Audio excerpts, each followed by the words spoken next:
Ed Roby, I'm here. Frank Gillespie, Here. Denise Listowel, Present. Stacy Martina, Here.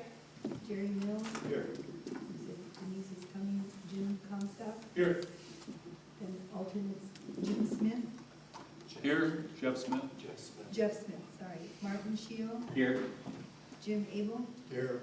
Suzanne Lyons, Here. Can I say something? This is Christy Layton. Christy and I worked together for 25 years, and she's here in Laura's stead because Laura's resigned. We'll talk about that later. So, anyway, this is Christy. Well, welcome, Christie. Okay. Next is approval of the minutes. March 19th meeting.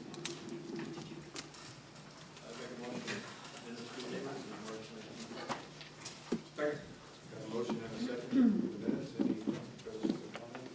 If not, all in favor? Aye. Opposed? Minutes stand approved. Next is a time for public comment. This is a chance for any of you to address the commission on any item that's within our jurisdiction and isn't already on the agenda. If it's already on the agenda, then you have to wait till that happens. So, any public input this evening? Betsy, Yes, thank you. come on. Well, I'll just say here if you don't mind. I'd like to commend to everyone that they should read this document called 50 Years of LAFCO's. And it's a publication of the State Senate Governance and Finance Committee. It's available online. I sent a link to John this morning. Unfortunately, the way they have produced this document so far is really cumbersome, and it's like a 15 megabyte scanning. It's only 26 pages, but they did a funny job with the publication of it. So I'm working with the Senate committee. I think I posted it on the our LAFCO website. Did you? I don't have access to, because I posted this and a couple other documents Okay, good. when you sent it to me. Okay. And if you, I think I can reduce the size of that document. It should be shrinkable, but the way the Senate committee is, the fellow at the committee said they're very antiquated. So anyway, but this is the document. This is a great history of LAFCO, and it's a very good summary of all of the things that LAFCO does and why they do them in a very succinct fashion. So it's a good primer to learn from. Thank you. Okay, anyone else? No? Okay. Next up is the consent agenda. This is basically where we pay the bills. Anybody have any discussion on that?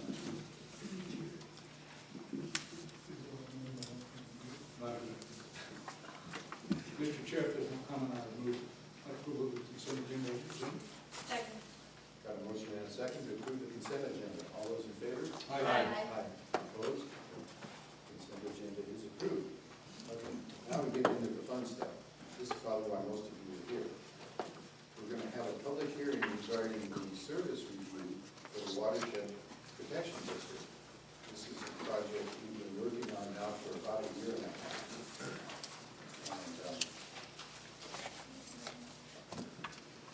And what I think I'll do is ask John to give a kind of an overview of the report. Hey Denise, you say as you see. Did you wear it? Pull up the chair. And then I'll open it for public comment. So, John? Okay, thank you. The Lake County Watershed Protection District used to be the Lake County Flood Control and Water Conservation District. It was formed in 1954 by special act of the legislature. In 2004, the district was transformed into the Watershed Protection District with the passage of a SB. This guy became the senator later. He was Senator SB 1136, and this amended the water code and other codes to empower the district to provide the services that it provides. And it authorized the district to participate alone or jointly within Lake County or city and districts within Lake County. So it basically covers the whole county and the NPDES permit program. and authorizes the district to impose and collect fees to carry out its purposes. There are several core services delegated or regulated through JPAs, joint powers agreements, and in the county code.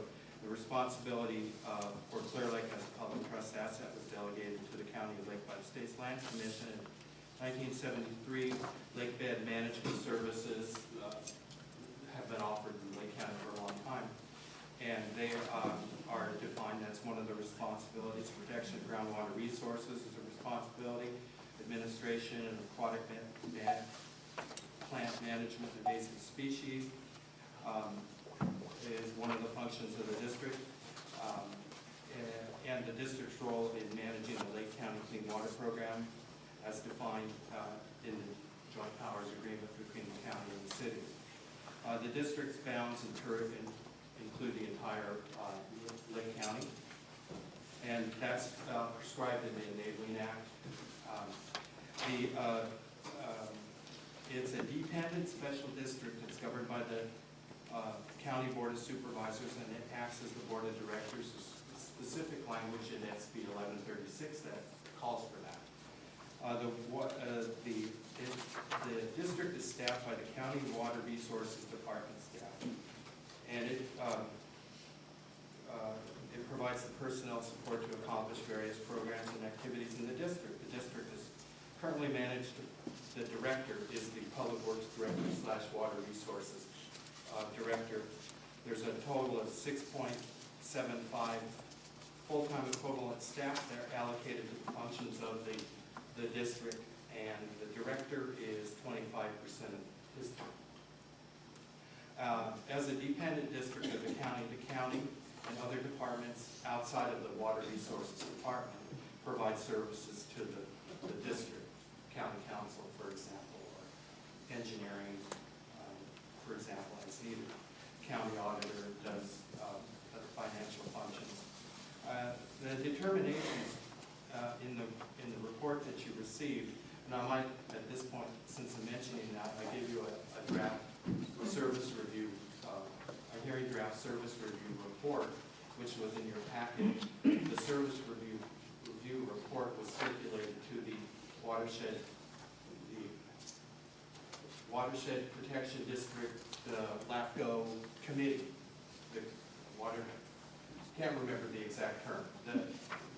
We had a MSR committee, we call it, but it was for the purpose of the Watershed Protection District, circulated to the committee and to the county admin and public works for review. And in your packet also you have a comment log showing all the comments made and responses to the comments, and these comments were placed into the document as appropriate.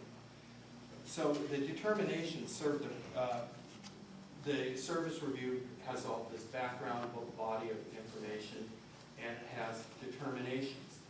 Determinations are essentially LAFCO's, they serve the purpose of helping LAFCO and the district understand the agency under review, and I'll get to these determinations in just a second. I was thinking, for the benefit of the folks that I see here that don't usually come to the LAFCO meetings and probably don't know what an MSR is, might just want to briefly describe what this process, what this document is. Why do we do this? Well, we are required to prepare service reviews for all agencies within the county subject to LAFCO's jurisdiction. Certain agencies are not subject to LAFCO's jurisdiction, such as school districts, so we do not do service reviews for school districts. So the service review is essentially a review of services, and we look at these services based on 5 or 6 categories that are that I'll explain in just a second when I start going through the determinations. Financial capability, population growth, for example, infrastructure deficiencies, and overall functions of an agency. So with a few exceptions, all cities in this case, Lake Port, Clearlake, and special districts are considered within LAFCO's jurisdiction, and therefore service reviews are required. You hear the word MSR. MSR stands for Municipal Service Review. It's what we call service reviews. There's this word MSR, even though it isn't mentioned anywhere in the LAFCO law, but it's what we use. So the Watershed Protection District could be exempted from the MSR requirement or the service review requirement, but there's a series of stages that need to happen before it's exempted. And what I'd like to stress is the service review is to provide a useful tool to the district, in this case the Watershed Protection District, as it considers future service structure and needs. And it's the same with, for example, the Caledonia Water District. It serves to help the district into the future. So the determinations, information regarding the district in the County Department of Water Resources, the department that staffs the district, is made available on the county website. And while it's comprehensive, it's unclear whether the district or the Department of Water Resources program being discussed and the layout could be improved to align with major categories of services offered by the district. The district is encouraged to ensure clarity of the information available on the website for the general public. In other words, the website's a little vague. It needs to be more clear for information dissemination. And that's what we found. The overall functions of the district are not regularly reviewed or evaluated by the agency in the form of evaluating success and meeting goals and standards for services. We found that it's always, when you have a program, is that you need to go back, and I know it's time consuming to go back and evaluate the effectiveness of the program. And so that was one of the issues that we brought up. The district does submit its annual reports to the State Water Board as required, and to comply with its NPDES permit. Let's see here. One of the issues is that it's often the case with agencies that provide resource management activities, and this is really true from my experiences. The extent of and scope of the district services are often unclear to the general public. That would apply to most watershed agencies or groups that I've been involved with. The general public, there's this disconnect. And so there's in this case, as with most others, is that the district's website can describe and outline each specific program, and it can do it better, for lack of a better word. And so that really is becoming a more venue for public access. So let me just go down to specific determinations. Is that the district isn't directly responsible for land use planning, which impacts future growth and development. The county has a planning function that does that. The district, however, makes recommendations in land use planning, and that's essential because there's got to be a connection between land use planning and we found that, well, that function, that works. And the district coordinates watershed-related activities and the requirements with county departments for new development proposals. The services offered by the district are necessary and in demand regardless of the rate of population growth experienced in the county. If you had a population of 2,000 versus a population of 60,000, you still need these kinds of services. Lake County is fortunate that you actually have these kinds of services. I know of other counties next door that do not have these services at all. And Lake County had the foresight to have this function. In Colusa County, there's a defunct flood control and water conservation district, for example. That's all they have. And that only includes a portion of the county, not the entire county. The district appears to have minimally adequate capacity to handle present demand for services. There's a huge demand for services, and the reason for the minimally adequate capacity is lack funding. That's, you know, that is the principal constraint.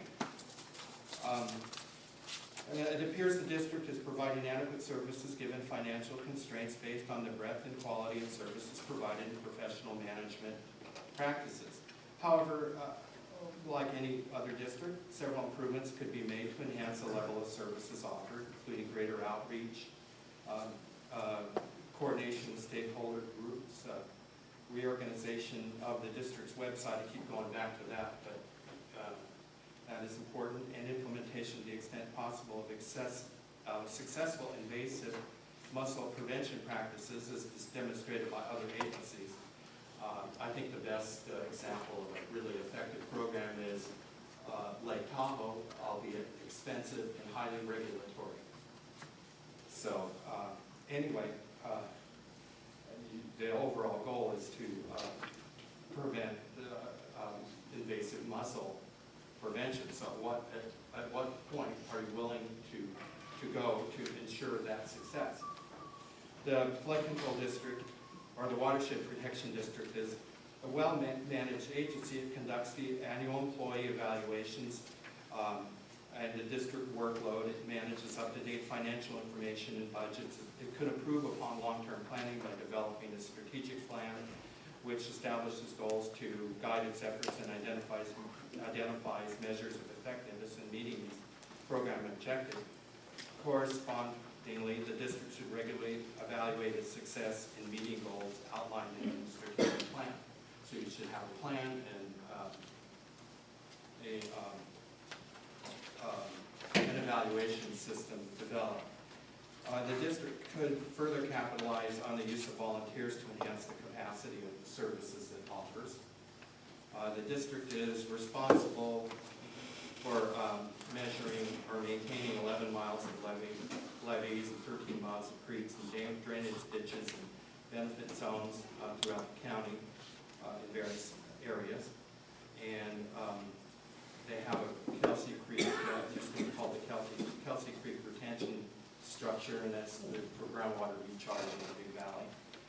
A continued infrastructure needs an Adobe Creek conjunctive use project, which would implement modifications of a primary spillway at Highland Springs for groundwater recharge. This project's on hold due to lack of funding. That is a project that really they could do. Additional infrastructure needs include water supply modifications at the Highland Springs Reservoir and controlled boat ramps.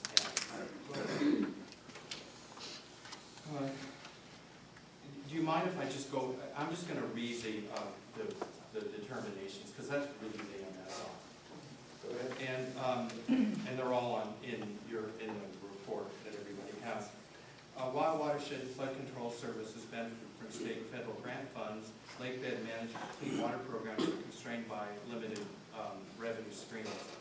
Historic lake bed management services are not sustainable without an additional reliable, continuous revenue stream to fund additional programs that have been initiated since the inception of permit and lease fees, shoreline structures. The district would greatly benefit from a regular revenue source such as the new sales tax that's being pursued. Should the voters pass the sales tax, the district would be able to significantly enhance the services that it presently offers. It's recommended district budget units be summarized in a county budget for ease of public understanding. And that was one of the issues that I had, was it was very difficult to understand the budget. While reporting aggregates for the purposes of the audited financial statement with the State Controller's Office, it may be appropriate to exclude the revenues and expenditures attributed to the admin cost allocation budget in order to clarify and depict actual district resources for the public. We did have a financial expert look over the finances, and that was the result of his review, a guy named Gary Thompson out of Southern California. And while not legally required, it may be prudent for the board to consider conducting budgets and audits of the district finances separate from the county's other departments. right now is acceptable for the county umbrella audit to cover this district, but to enhance public awareness, it might be advisable that the county have special financial review to make the finances more transparent. As the first step, let's see. I'll move on here. The district presently practices facility and revenue sharing as being resource sharing as being located by the county. They don't do revenue sharing. I guess they have their own specific fund that is allocated to the district. The district presently practices facility and resource sharing by being located at the county's facilities and being operated as a county department. This is all prescribed again in the legislation, part of the county. Through this arrangement, the district is able to benefit from efficiencies such as bulk purchasing and these sorts of items. While no other opportunities to share facilities were identified with the Lake County Watershed Protection District, the district can benefit from enhanced collaboration among stakeholder agencies. It may be beneficial for the district to spearhead the revival of the Resource Management Committee, given the extensive regional coordination that is necessary to maximize impact of any watershed-related program. Several local, state, local, federal agencies, as well as the general public and stakeholders in these projects and programs with greater collaboration could enable the district to better leverage limited resources. Use of a conference calling system or video meeting system could promote greater levels of participation also. Accountability is best ensured when we have a kind of this is more of a boilerplate finding, but accountability is best ensured when contested elections are held for governing body seats. It's just, you don't have the good old boy system where the board members have been on the board for 30 years, and no changes happen, which we do come across in some districts in the county. In this case, the constituent outreach is conducted to promote accountability and ensure constituents are informed and not disenfranchised. And the public agency and operations and management are transparent to the public. The flood control district appears to generally be accountable to the public based on these indicators. However, certain improvements could be made to enhance constituent understanding of the district and its services, including making available a list of services presently provided by the district, including relevant regulating policies and purposes, as well as having as part of a strategic plan, and reorganization of the district's website to align with the structural organization of the district and clearly defined functions, funding, accountability, and programs, and including the county's budget as a clear summary of the district's budget units. I mean, if you go through the county budget, you'll see some of it here, some sections, and it's really difficult to follow. Or you can do it I did, ask Scott really young. Scott laid it out for me perfectly, so it was clear to me. But everybody doesn't have that available. So many of the district's advisory committees and venues for public input have suffered from a lack of participation and interest, have become inactive and formally disbanded. The district should review means to ensure continued stakeholder input and involvement in its functions. And having worked on watershed management plans and planning grants and related to this sort of thing is that stakeholder meetings are essential with various partners in like your CRIM or your coordinated resource management plans that the RCDs typically have.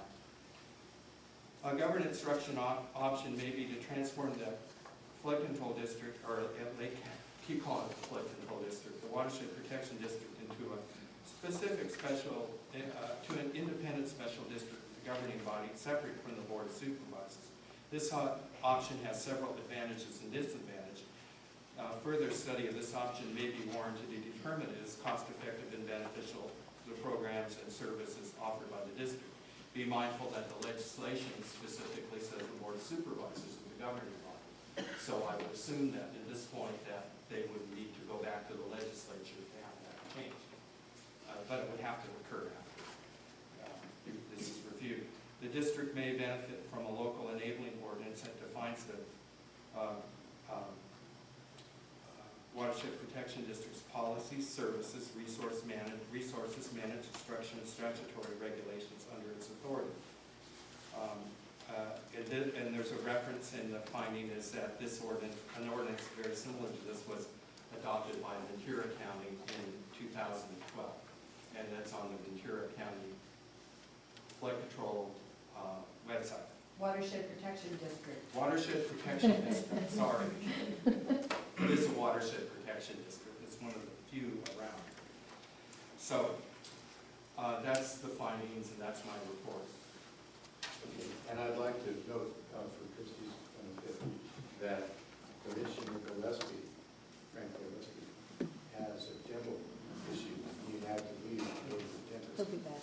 So since he's the special district member on our commission, my alternate, Jim Abel, will become activated and be able to vote. That's why we ask our alternates to attend the meetings. Okay, so, you've heard John's report. Any of the commissioners have any questions at this point?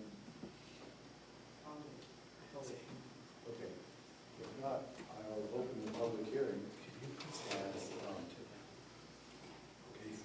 before we start, I would just like to say that I want you all to understand my job as chair is to make sure that the hearings proceed in an orderly way. And what I would like to request is that everyone that speaks, make your points, be concise, but please don't be repetitive, don't be redundant, don't ramble, stay on topic. No politicking. We're focused on this report, this municipal service review on the Watershed Protection District. So, having said that, who'd like to go first? Mike? I'd like to clarify your comment about no politicking. This is politics. Well, maybe I should have used the term electioneering. It's not allowed here in the council chambers. And that's fine. Okay, so So who'd like to go first? If anybody else has comments, I'll defer to them. go ahead. Okay, thank you. Could I you have stand? a question, general question for everybody, as far as our review process is concerned. Introduce yourself. My name is Betsy Kahn, thank you. Our process that we're going through now, there was a notice of hearing that was legally published, saying that the public would be able to access the report on the 15th of May. And what I would like to know is, at what point did the public review process, does it end? Did you not have a 30-day review process for the public to comment, or what is that? I didn't hear anything about that. Typically in LAFCO, we have the staff reports issued 5 days prior to the commission consideration. And that's what we've done in the past with all the other service reviews we've done. And I treated this one the same way. So is there any option for the public to have more time to actually consider these things and provide input to you guys? Yeah, the option is the commission can grant an extension to the public hearing if they so choose. So I would request that that happen, because I know that in the 6 days, because John did post it on the 14th, in the 6 days that I had the document accessible to me, I had 5 days already under deadlines. And so I had 1 day to actually respond to it, as you'll see in my report. But Betsy, isn't the truth that you received a draft of this quite some time ago and you submitted numerous comments on it? As a volunteer providing support for the development of the document, which we did not find the final version of until May 14th. I had no way of knowing how this version was going to be presented, and none of these people did either. So just because I knew, doesn't mean the public had a chance to really participate. Okay. And that's what I'm asking for. I get your point. Thank you. We can continue here. Sure, you good? Well, I'm just asking that that be considered for the folks that have no experience or exposure to this, because it's a very important district too. So, Well, let's hear from them. yeah, you guys want to? Yeah, and if you state your name for the record. I'm Lily State your name Adrian. for that. I have a sign-in sheet up at the dais. Yeah, if people could come up here, actually, To that help would to be helpful. clarify, Do we have a recording going on? I No, have- but there's a sign I up have sheet. a You can't re- hear, it's hard, I I'm have sorry, a it's hard for recording me to on hear. my iPad. Oh, Whether I can get it It's out, hard. that's another story. It's hard for me to hear people talking back. Could I say something briefly? I just want to make sure this is on because the people are facing away from this canvas. It's not on. It's not on. It's not on, because it's hard to hear all of you. That's why I stood over to the side. Yeah, it's hard to hear, and if you're Yeah. facing away, then we may not get anything, so. We'll have to face you.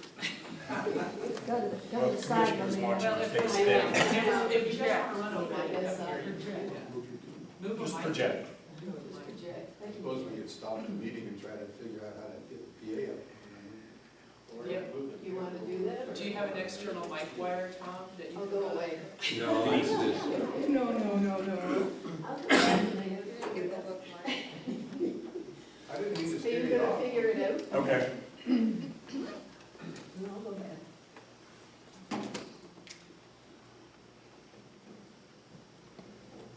Did she lose her turn? Did she No. change her mind? I thought you were going to be, No. no, okay, I'll come up You'll there. be afforded your opportunity. You want to go first? You I'll want to come go back first? to you. Okay, my name is Mike Dunlap. I don't need a microphone. You guys get to see my best side. I will address myself to the commissioners.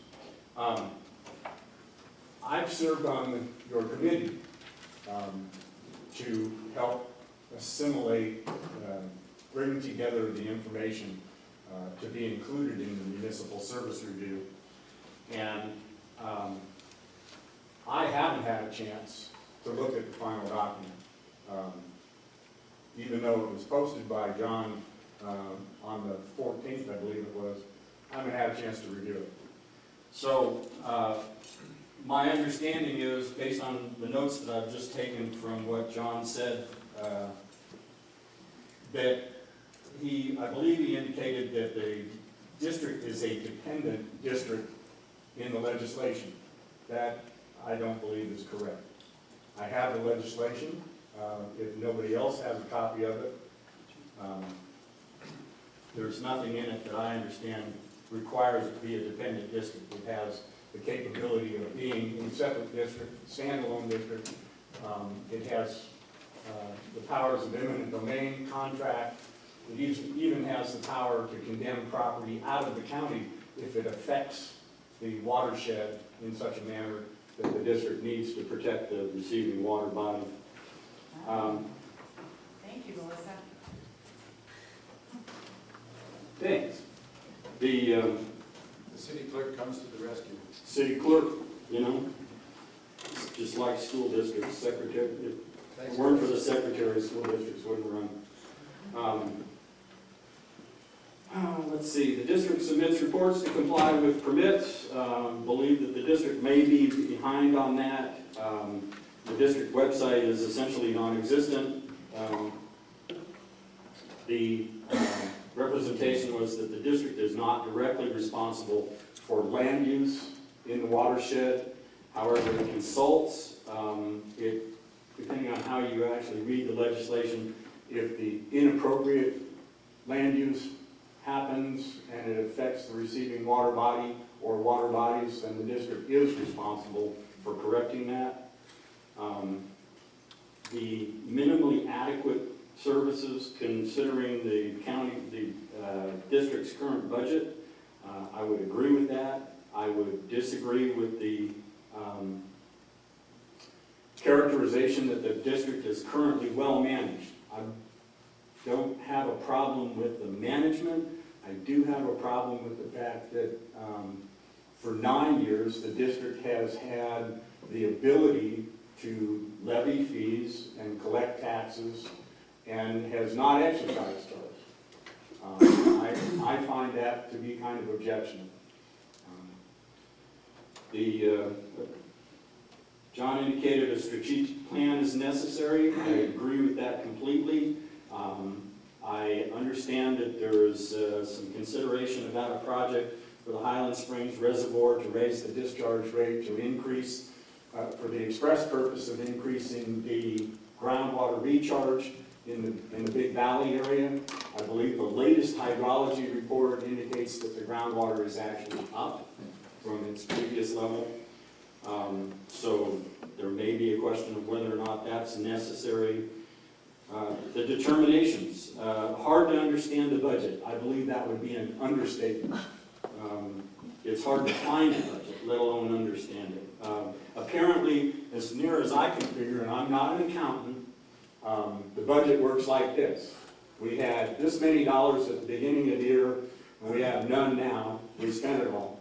We're good. So are you agreeing with what the MSR report says? That No, I'm not. Well, yes, in that vein, yeah, I am agreeing. I'm trying to keep you on the subject of the MSR. Okay. Is that And it? what is it that you don't understand about my comments, Ed? I want to be clear. I want to make sure you understand. Okay. Are you agreeing with the recommendation? I'm agreeing with if the recommendation is that the Watershed Protection District should have a standalone budget and a separate audit, yes, I agree with that. Thank you, that's what we need to hear. Okay? What I definitely do not agree with is John's determination, and mind you, I've put 14 months into this. I haven't seen the determinations. I heard them the first time this morning. So the determination in the MSR that it's prescribed in the legislation that the Watershed Protection District is a county agency or a dependent special district, it is not. And I defy anybody to show that to me in 1136.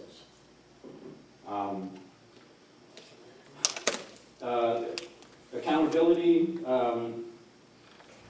the directors, well, never mind, okay. Lack of access to financial information. John said that Scott laid it out for him, but not everybody has access to that. That would be absolutely true. The lack of connection to stakeholders. Again, the district is invincible at this point because it's invisible. It essentially doesn't exist for the public in this county. And the question about whether or not the district would, or the county would have to go back to the legislature to make it a standalone special district with separately elected board of directors. I don't believe that's the case. If you actually read 1136, you will see that it says that the board of supervisors are the ex officio directors, which means that lacking other legislation, in other words, the current board of directors taking an action to make it a standalone district, passing an ordinance in the county, you have the ability to pass that off and make those positions elected. That's it, thanks. You mean the Board of Supervisors. Beg your pardon? That last statement, I just need to clarify. You said you have the ability, you mean the Board of Supervisors acting as the Board of Directors of the Watershed Protection District has the ability to vote to create a separate elected board? Correct. Thank you. Thanks for that clarification. You weren't saying LAFCO had the ability. No, it's not. Good. Okay. Now you can hear and be heard. I'm back.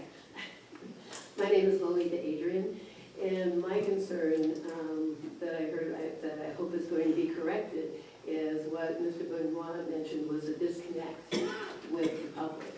And the Watershed Protection District has been in existence since 2004, 2005. I never heard about it until last year, and the reason is because I know members of the Service Review Committee. And so I don't know what kind of outreach has been done. I don't know other friends of mine who've ever heard of the Watershed Protection District and what it does. And knowing that part of my property tax has been going to it since 2005, I believe, and didn't realize that was part of it also. And so why wasn't some of that money put into outreach? And I don't know if that's going to be happening now that we have the service review. That's one of the recommendations. So you agree with that recommendation? Oh, yes. You need public participation with this. Citizens of this county need to be aware, of how their tax money is being allocated and being used in this county, so that we know what's being done for us or what's not being done for us. And that's why I think the budget is really important, that it be a separate budget, so that we know with the Watershed Protection District where that money is going. When I was working, I was in charge of the department. I had a budget. And every single item on that budget I could account for. I had, bills, everything. So I accounted for every single penny of that budget. And, as Mike was saying, you start with this, we end up with zero, we spent it all. On what? What benefit has that money been to me as a member of the public? So you agree with the recommendation on having its own separate? Yes. And I believe in outreach also. Right. And with LAFCO, if I didn't know members of the Service Review Committee, I would never have known that the agenda and that the results, the Service Review Committee really hasn't completed its work, but I wouldn't know what the current status of it is. But there's no publication saying, members of the public, this is available for you to review. Go to this website, here it is. Unless we attend one of these meetings, and how do we attend one of these meetings if we don't even know that they're occurring? And we don't know the material that we need to come here and speak effectively. So there has to be some outreach by LAFCO also, by Lake LAFCO, letting us know what's going on. Okay, thank you. Okay, who would like to speak next? Step right up. Be sure to state your name.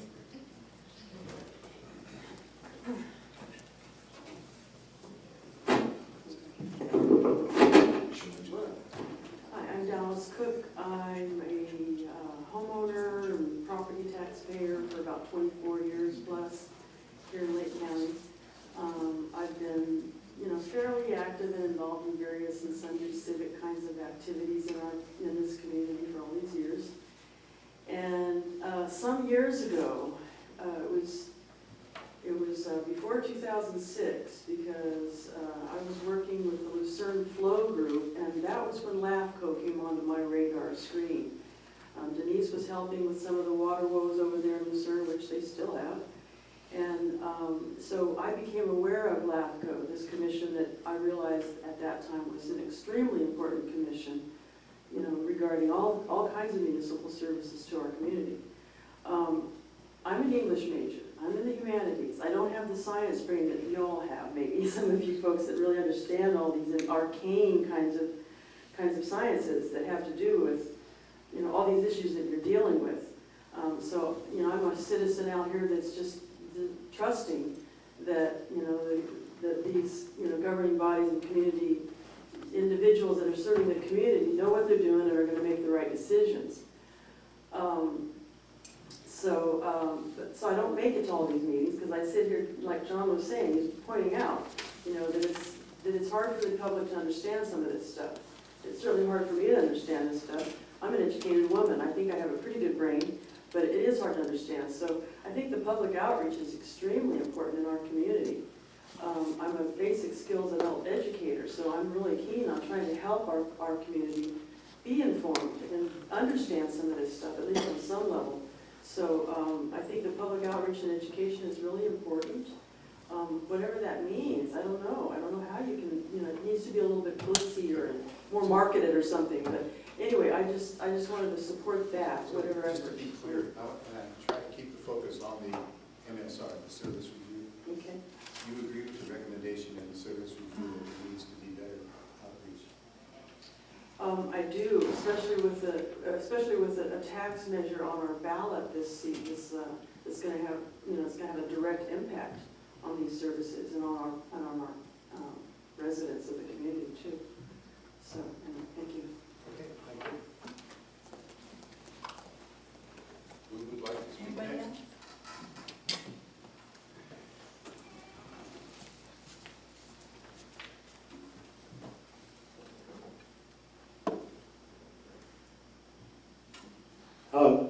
I'm James Brown, and I just wanted to ask a question again on the outreach.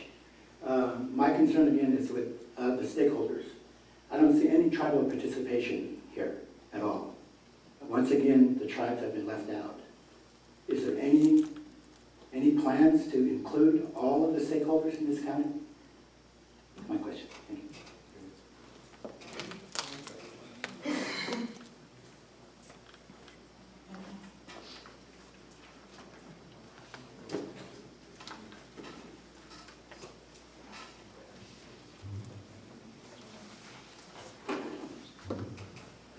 Good morning.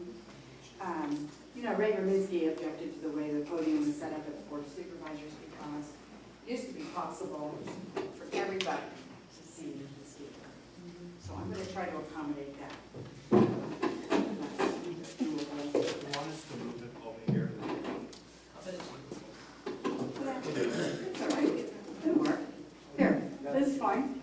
So before we get into the details of the review itself, I wanted to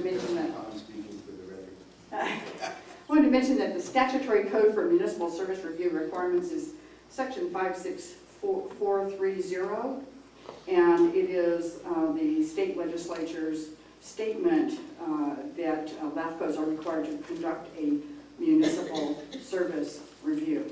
So it's not in the law. It's an actual legal term. Second of all, I'd like to introduce for the record this document which I submitted to John, and I hope you had a chance to email everybody with this. This is my comments. Right, I didn't have an opportunity last evening to do it, but it is now in the record. Oh, okay, so this will become part of the record of this determination. Okay, thank you, because there are quite a few things in the actual MSR that I've found wanting, not bad, but just wanting. But before I go there, I'd like to explain, I have kind of an idea what happened in 2004 when the new law requiring compliance with the NPDES stormwater programs was passed. The new permit was issued, and the Board of Supervisors, in response to Bob Losch's question, requested that the Senate create this institution by, what do you call that, empowering the new requirements for the district. The old district was flood control. It now had enormous new requirements for this permit. At that point, a change of organization by LAFCO could have established all the things that we don't have now. The strategic plan, the organization, the amount of funding needed, and the cost. I know that what you're saying is accurate, but that was then. It's relevant to this review, Ed. Maybe you're saying it's part of the. I suggest in my comments. I'm asking for tie it to the review. Sure, this is nothing about this. Is not about this review, Ed. I suggested in these comments that it might be appropriate for LAFCO to help the district do the plan of organization that was a natural outcome of the legislative change. Plan of organization / strategic plan, however you want to go about that. Because one of the problems we have is we don't know what the cost of anything is. The budget is that I got this much money and I spent this much money, but we don't know what the cost of services are. And in the ordinances that exist now for stormwater, shoreline, flood control, groundwater management, all of those refer to the Board of Directors as the Board of Supervisors. All of those ordinances are the ones that the district should be implementing. And the cost of implementing those is set in fees in those ordinances. So the district has fees, the district provides services. We just don't know what the delta is between what they receive and what the actual cost is. That's where our general fund is hurting. That's where Mr. De Leon's staff is hurting. They cannot articulate this new level of service. So as far as the contents of the MSR, the specific contents, I made comments related to each section here, and there are some things that are just not quite in jiving with what my perception of this district is. So for example, says work group, it says there's a management work group that makes recommendations to the advisory council. This is for the Clean Water Program, who then review and present recommendations to the County Board of Supervisors and both city councils for final approval. I've never seen that happen.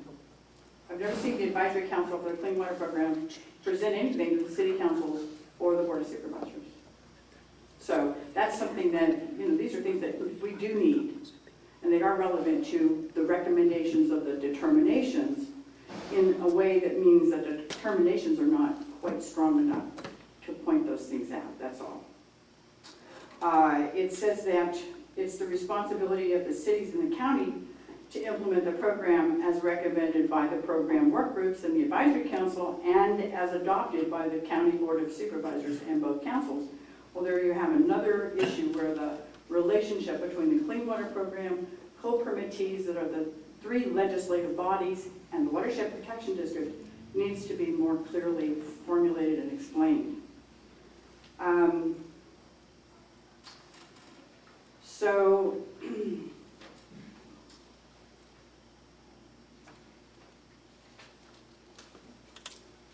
on the issue of land use planning, again in your groundwater management ordinance and, I think it's your floodplain ordinance, it indicates that the Department of Water Resources does make reviews of planning proposals, initial studies, but there's not enough relationship there to provide the water. It says the initial study is done by the Department of Water Resources.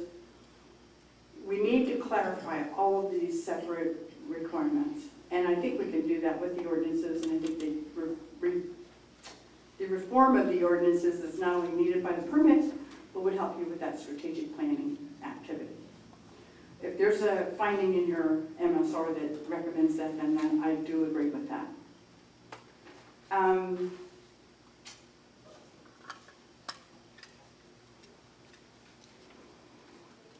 touched on the plan of organization.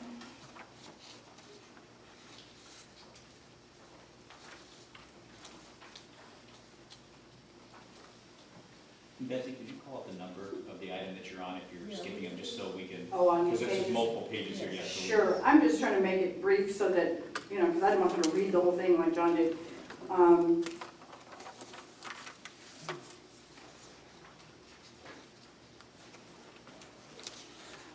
One of the problems that we have, and I don't know if there's a finding in the MSR for this or not, if there's not, we need to deal with it, is that the Board of Supervisors now meets concurrently as the Board of Directors of the Lake County Watershed Protection District.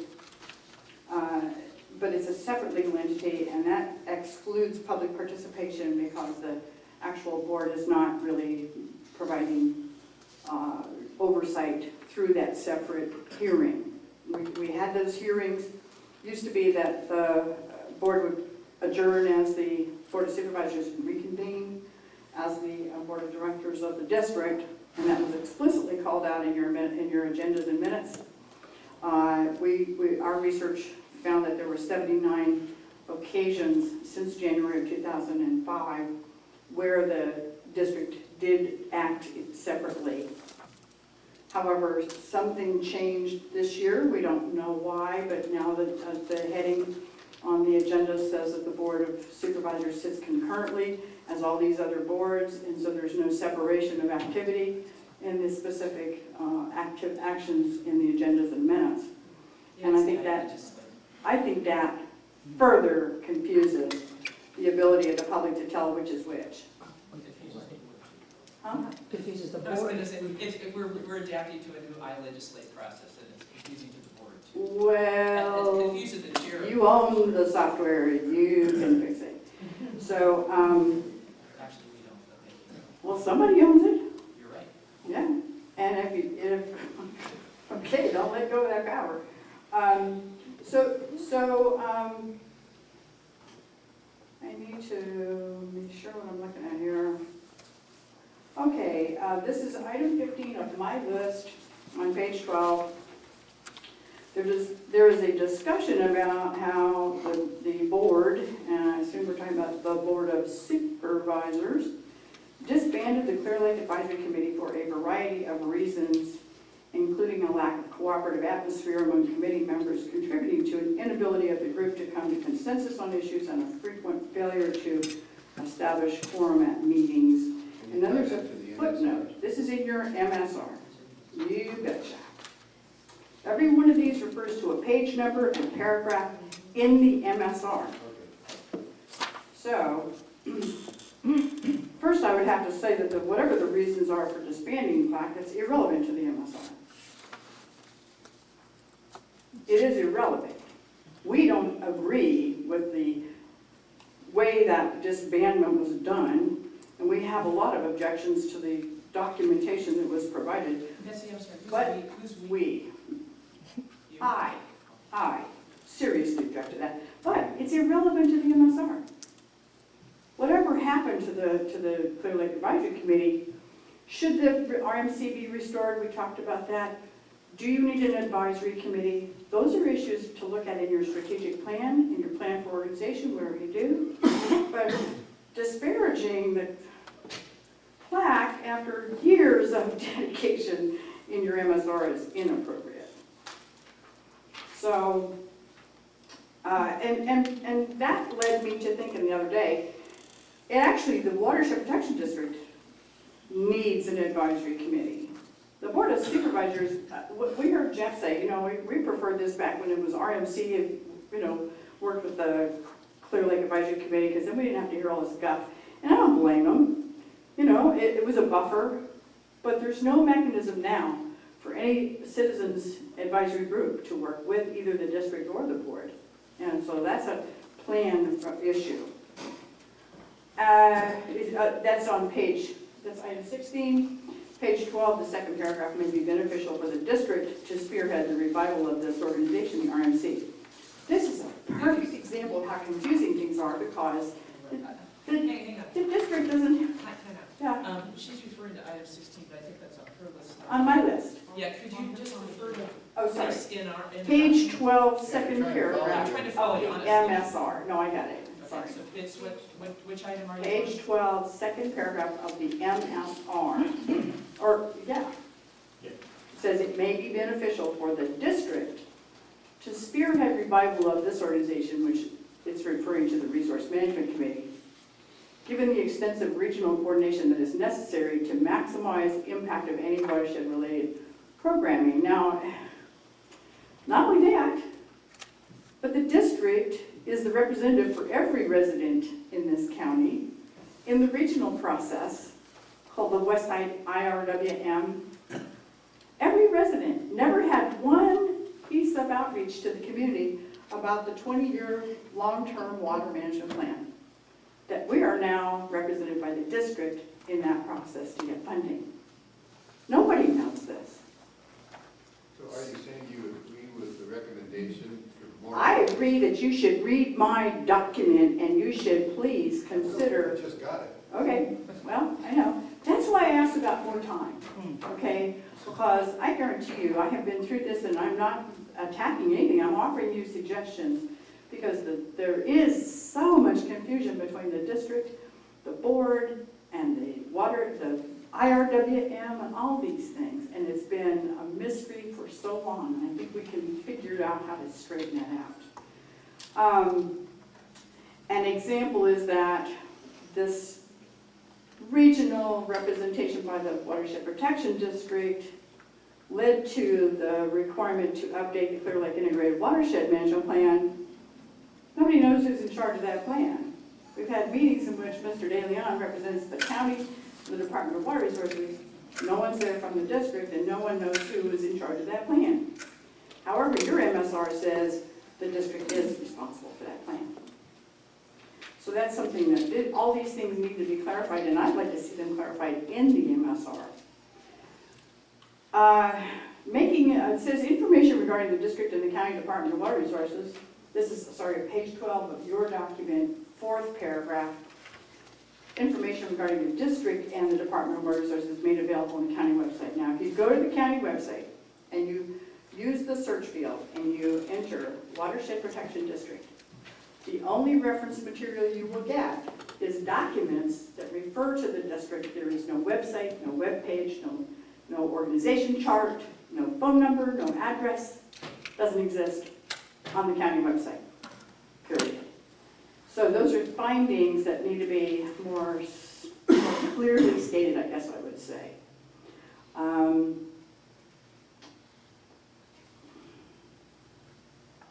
A good example is page 12, paragraph 4, same paragraph, about where the MSR says, while comprehensive, it is often unclear whether it is the district or the Department of Water Resources program being discussed, and the layout could be improved to align with major categories of services offered by the district.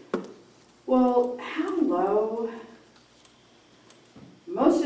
All of the information that you get when you go to the main page of the Lake County website, on the right side you can click on Clean Water Program. That will take you to the Department of Water Resources.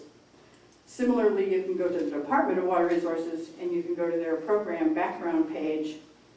And it says, this is very interesting, the Lake County Water Resources Department is responsible for 2 branches: the Lake County Watershed Protection District and Lake Bed Management. So now the district has become a branch of a department. Do you see how all of this stuff really, really needs to be clarified? And so all of these specific things have to be clarified. Plus the fact that it's a separate legal entity.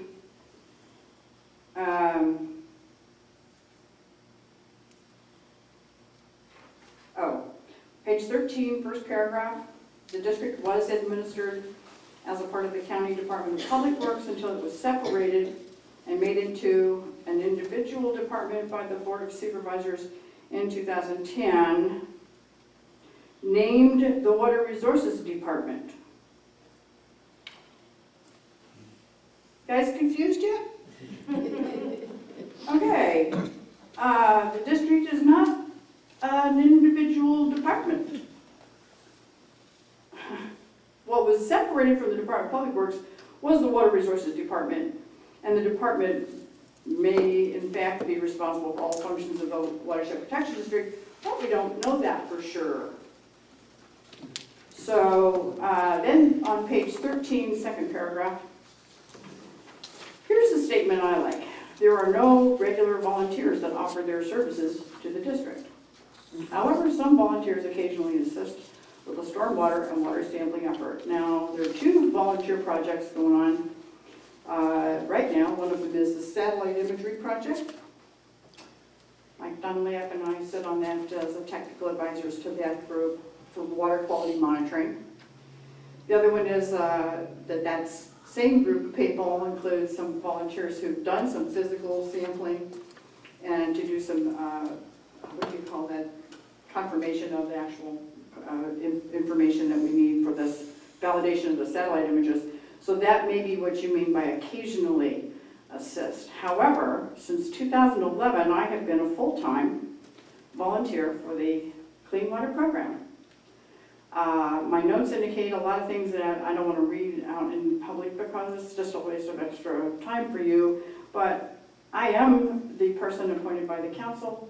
I provide the outreach and education program. We produce a monthly newsletter. Mr. DeLeon's department publishes it. It's on the counter. It goes in the public library. We have a Facebook page. So that outreach is done by me as a volunteer. And it's one of my favorite jobs. And just point of clarification though, Betsy. Yeah.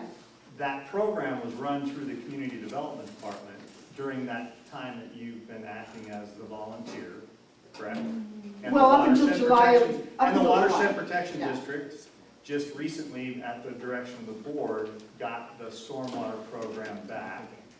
So Right. this whole time that you've been acting as the volunteer, Right. you've been acting in that capacity for the benefit of the Community Development Department and not the Watershed Protection District. I beg to differ. The Community Development Department was given the responsibility for implementing the Watershed Protection District program management requirement in accordance to the Stormwater Program Agreement.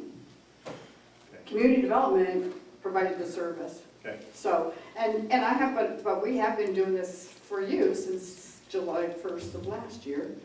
And, you know, it's just, I work with the city staffs and Well, and I'll elected also add officials. that we've got So- George Speak. There you go, George's been working on the Middle Creek Marsh. Yeah. So you do have interest and contributions from volunteers that really appreciate that opportunity. Page 14, Betsy, before you move on to volunteers, Quagga volunteers? they have quit. Okay, so that. I don't know of any It Quagga would be volunteers important except to for, mention that. well, we had a volunteer program for the Quagga Mussel monitoring at lunch ramps, and I became a volunteer screener. I know a lot of the people We that, predicted that it would last for 2 or 3 years and that we would lose interest, which is why an ongoing source of funding. the volunteers were not supported. Understood. I have to tell you that. Understood. Okay, not that we lost interest. Takes a lot of effort. Okay, so the annual budget and financial audit, absolutely, this must be an independent audit, and it must include a cost performance review and revenues, what do you call those, reserves, you know, whatever assets the district has, the liabilities, just like you would do for a regular district. And I do volunteer work for a couple of districts, so I know the difference. There's a master service plan I can compare the spending to. There's a revenue report, and there's an annual report for the whole budget, and that's our audit. And I think that would be invaluable for us to have, for everybody to have. On page 15, the first paragraph, this is a little obscure piece of information. It mentions the budget units that are currently serving the district functions. Budget Unit 8108 says Upper Middle Creek Basin. That's the first time I've seen that word basin applied to that budget unit. It's Zone 8. I pay assessment fees to it. It's flood control. So I specifically request that in the instances where that term is used, that it be corrected to the term that everybody has in their records. It's a flood zone. It's part of the flood program. So watershed stewardship is a new term that was added into this municipal service review. Stewardship being a generic kind of a purpose and certainly welcome. We had the Watershed Stewardship Coalition for the Upper Cache Creek Watershed, was actually started in 2010, 2009, something like that, by RCD. And Greg Dills told us that it was only lasted for the endurance of the 2-year grant. And that would be an invaluable tool to have, the Upper Cache Creek Watershed Alliance, to actually help us between the conservation programs, water management and so forth, to knit those together. I won't go back into the services being unclear to the general public. They're not even clear to the Integrated Regional Water Management Northern Central California Regional Coordinator from Sacramento, who's responsible for the $1.5 million West Side Regional Water Management Plan, who I exchanged emails with and who has been conducting these facilitated meetings for several months now, who literally can't figure it out. I'm finding you in the document. Where are you right now? Sorry, let's see, page 19, third paragraph. As is often the case with agencies that provide resource management services, the extent and scope of the district services are often unclear to the public. So you agree with that? Oh, buddy. So, well, this is why we've been doing this for a year. This is why we offered to do this. This is why we asked to do this. That's right. This is why we offered to do the work that we've done as volunteers to gather this information and run into all kinds of stonewalls and no help. So in any case, here's a peach. Page 23, second paragraph. And I quote, as stated in the Memorandum of Understanding, and this is their reference in the document is to the multi-agency participation in the West Side Integrated Regional Water Management Plan and the resulting regional water management group. As stated in the memorandum of understanding. These agencies joined together with the intent of developing an IRWMP that will foster coordination, collaboration, and communication among entities responsible for water-related issues and interested stakeholders to achieve greater efficiencies, provide for integration of projects, enhance public services, and build public support for vital projects. Could we please do that?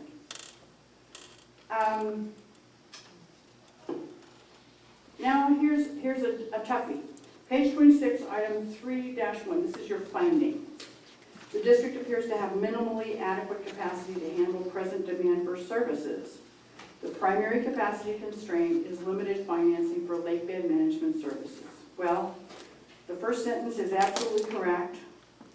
I don't know that the second sentence is correct because I haven't seen anything to analyze what the real pushes are on the cost of the district. However, this goes back again to the additional services mandated by state legislation for which no plan of reorganization was ever conducted. So Scott and his department have for 9 years have been struggling with an unorganized, unplanned district compliance set of problems that everybody just kind of pinched money out of this little basket and that little basket. We got the one-time monies for algae weed control, we got the quagga mussel program going, those kinds of things. But that's because that original step wasn't taken. And so that's where we're at now, and I really recommend that MSR find that this organizing, change of organization that already occurred needs to be supported by plan of organization or strategic plans, whatever it is, with all the components that we've talked about. The budget, the audit, the staffing, the analysis of what your real needs are, as opposed to what you have, because I know that they don't have the kind of structure and staff that they need.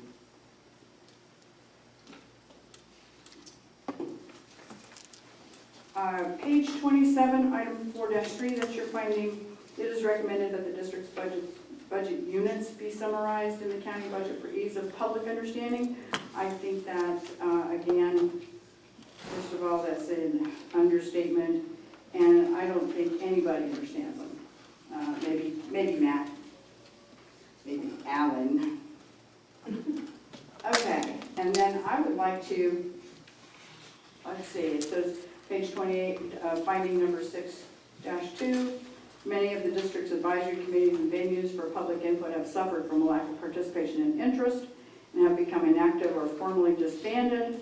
The district should review means to ensure continued stakeholder input and involvement in its functions. And I would like to quote to you from the Office of Planning and Research MSR appendices, which describes local accountability and governance as follows. Refers to public agency decision-making, operational and management styles that include an accessible staff, elected or appointed decision-making body, and decision-making process, advertisement of and participation in elections, publicly disclosed budgets, programs, and plans, solicited public participation in the consideration of work and infrastructure plans, and regularly evaluated or measured outcomes of plans, programs, or operations, and disclosure of results to the public. And we would appreciate that. Thank you. Wait, Betsy, before you sit down. Sure. That quote that you just read is from where? It's from the Office of Planning and Research, Municipal Service Review Guidelines, appendices. Okay, could you please get me that electronically? Or Oh, you got it. that'd be great. Sure. Sure. In fact, I'll post the link on the new LAFCO Facebook page, which we created about a month ago. It's got a link to every, you've seen it, John. It's got a link to every special district. See, it's like a directory of special districts. That is a real good resource for us. I have to set up, I have to talk to you either today or tomorrow or You want to get some more stuff posted on there. our website to that one so that people can go there, and that would be just a great help for us. I have found Facebook as an educational and outreach tool to be very effective. I 4 Facebook pages now for organizations, not for personal stuff. So I created one for LAFCO and put all this stuff on there. I'll be sure to get you the information. Thank you very much. Okay, thank you. Well, who would like to speak next? You know, I kind of missed my turn as being one of you guys, so if there, I don't know if there's more public, but I did have something to say.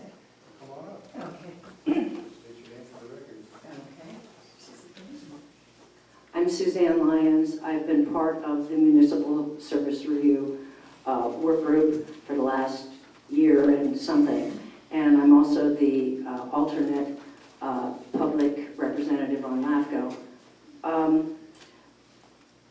I missed my turn because when you asked if the commission had any questions, nobody had any questions. No, I said I was waiting for mine. Oh, were you? Oh, okay. She's holding back.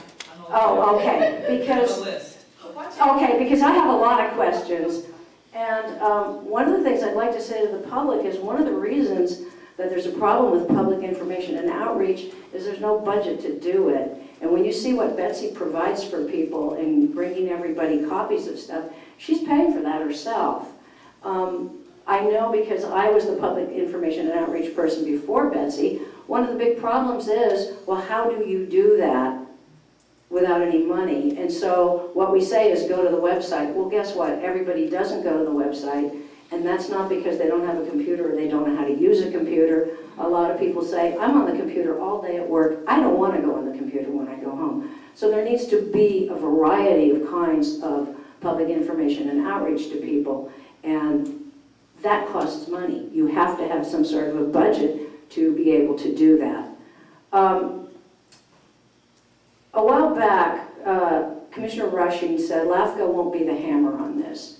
And I understand that, but when I asked, and I'm kind of guilty here because I'm the person that went to the Board of Supervisors and said, hey, with this Measure L money, let's put it in the Watershed Protection District because that's the place that you really could define it and look at it. That's where it should be used. That's the place to do it. But I said at the time, it's just a title. It's not fleshed out. It doesn't have a work plan. It doesn't have a regular staff. It doesn't have a director. So those things need to be done.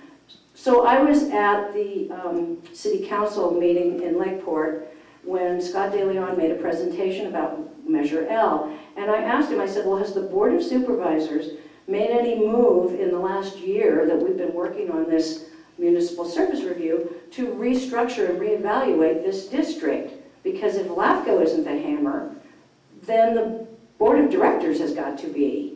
And Scott, I think he didn't know what I was talking about because he's not usually at these meetings. And he said, no, they hadn't. So when we first started this process, one of the commissioners who also sits on the board of the district said, we don't know the governance of this district. And that statement was repeated again at our first meeting this year. And I took umbrage at that. I was mad. I was walking up and down out here going, how can you say, you sit on this board, how can you say you don't know what the governance is? Well, I ask you, do you understand the workings of this district? Because I don't, and I've worked on it for a year, and I still don't get it. It's like a black box. You have to guess or assume what's going on. Just let me finish, please. I just want to keep the focus on the MSR. It is on the MSR. I've worked on this MSR for a year. I don't understand the district. That's a problem. Next month, we'll know whether Measure L is passed. That has been referred to in this MSR. If it has, then the responsible director should want to be sure of the accountability of this district because that's what you owe the public. If it doesn't pass, then this district needs to be a model of efficiency in order to secure grants. So either way, I believe that this commission should put off approving this MSR until you've all done your due diligence, you have all got some questions or some suggestions to offer about improvement for this district.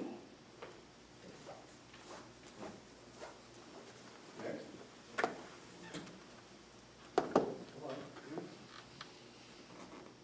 I do have a comment for Suzanne, Mr. Chair. And that is that as a member of the Board of Supervisors and as one of the directors of the Watershed Protection District, I may have been the one, or one of them, who made the comment that it's opaque. I've been waiting for this MSR, before the Board of Supervisors can go ahead and make any changes. We knew, I knew this process was underway, as do there are other board members in this room, and I was waiting for the outcome of this process before we started making any changes to watershed And protection. I do understand, I understand. Okay. So, I would like to know if there's anyone else that wants to speak at the public hearing.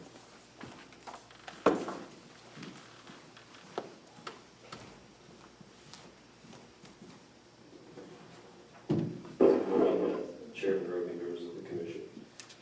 I just want to make a couple of, I'm sorry, Alan Floor from the Lake County Administrative Office. Touch on a couple of points.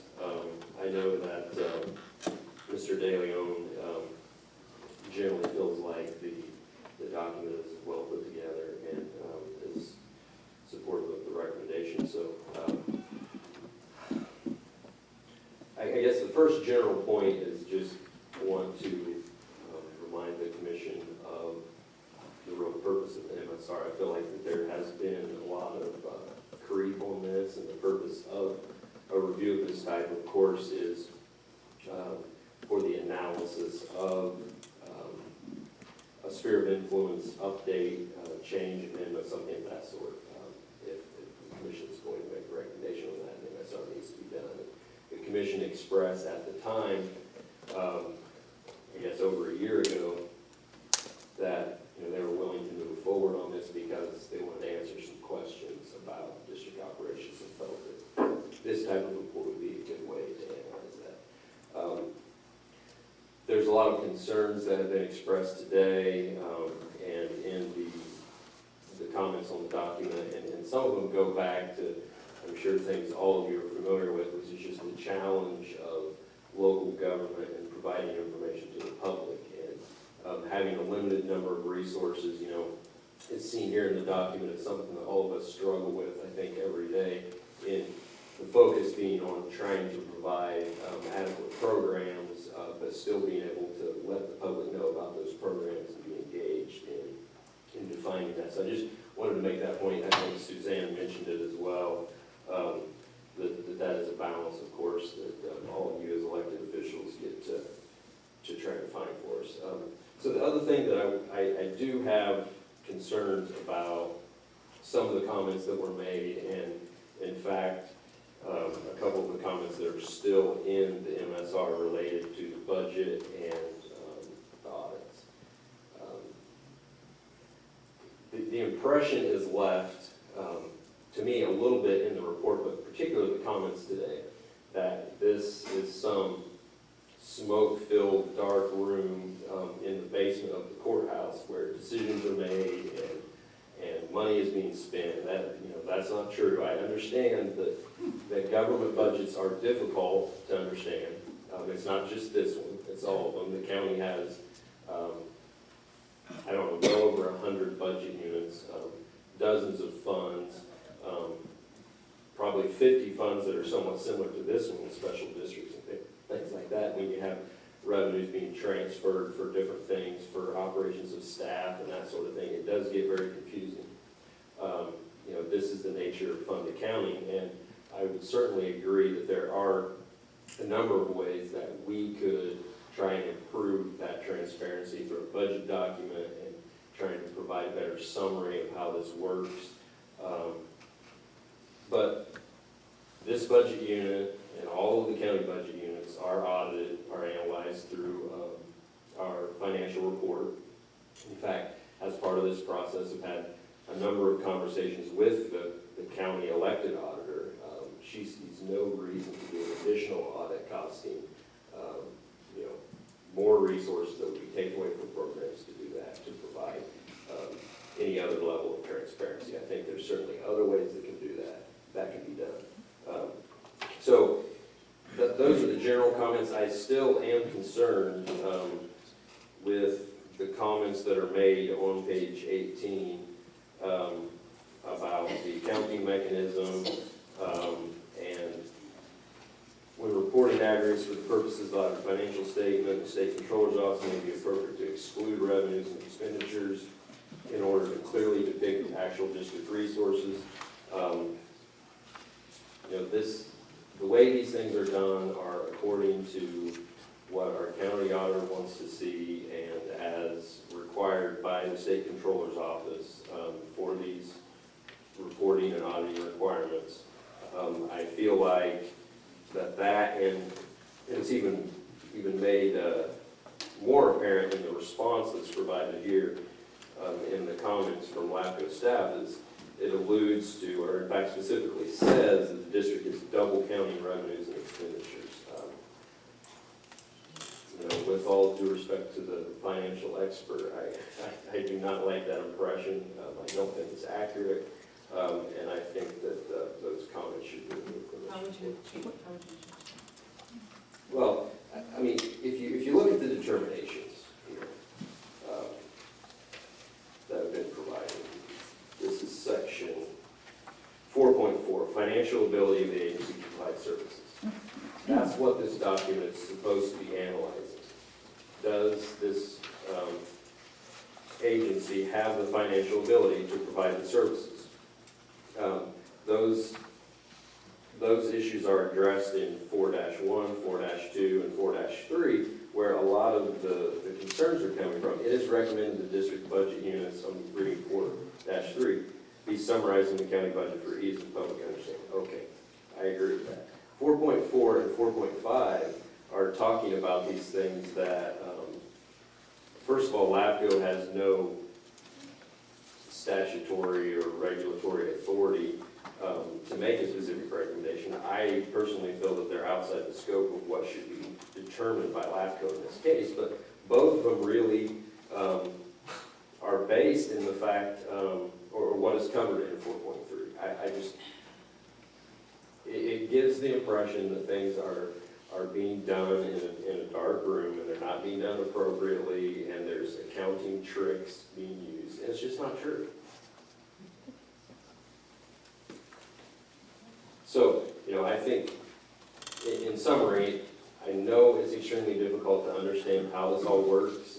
All of you are familiar with that type of thing, I'm sure.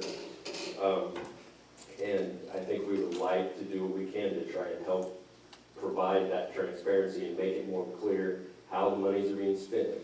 But there isn't money left at the end of the year that's, vanishes into a dark hole or, it's all tracked, it's all audited by the county auditor and the state controller's office. So I just wanted to make those points. Thank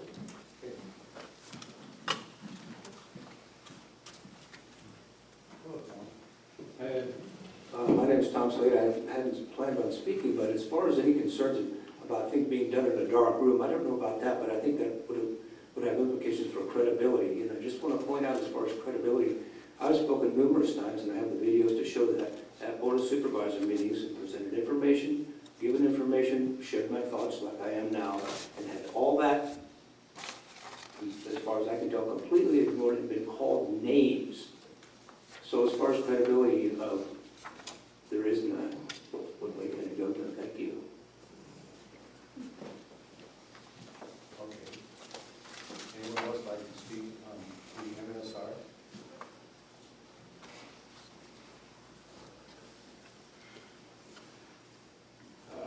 My name is Carter Irwin. I'm a wee bit of a neophyte, but I definitely am very interested in what's going on in the county, in particular with money. I mean, water. Water and money. They both flow. Water and money are the same thing. I think there's a water problem, so that's money. Okay, my job is to keep it focused on the. Excuse me. Okay, so the question I have is is it possible for you to stay focused on making a decision today, being aware now that you've been given evidence that there's stuff that's very important on the table that maybe you need to consider first before you make that decision? I'd also like to ask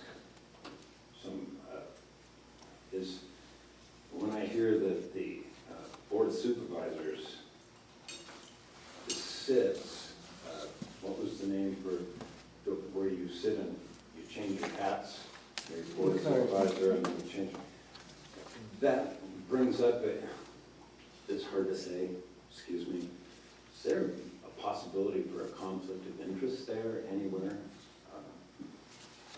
I'm an advocate for transparency, so anything that can be done to advocate that, to have a bank account that is quite distinct so it doesn't get mixed up in it, that would be really cool.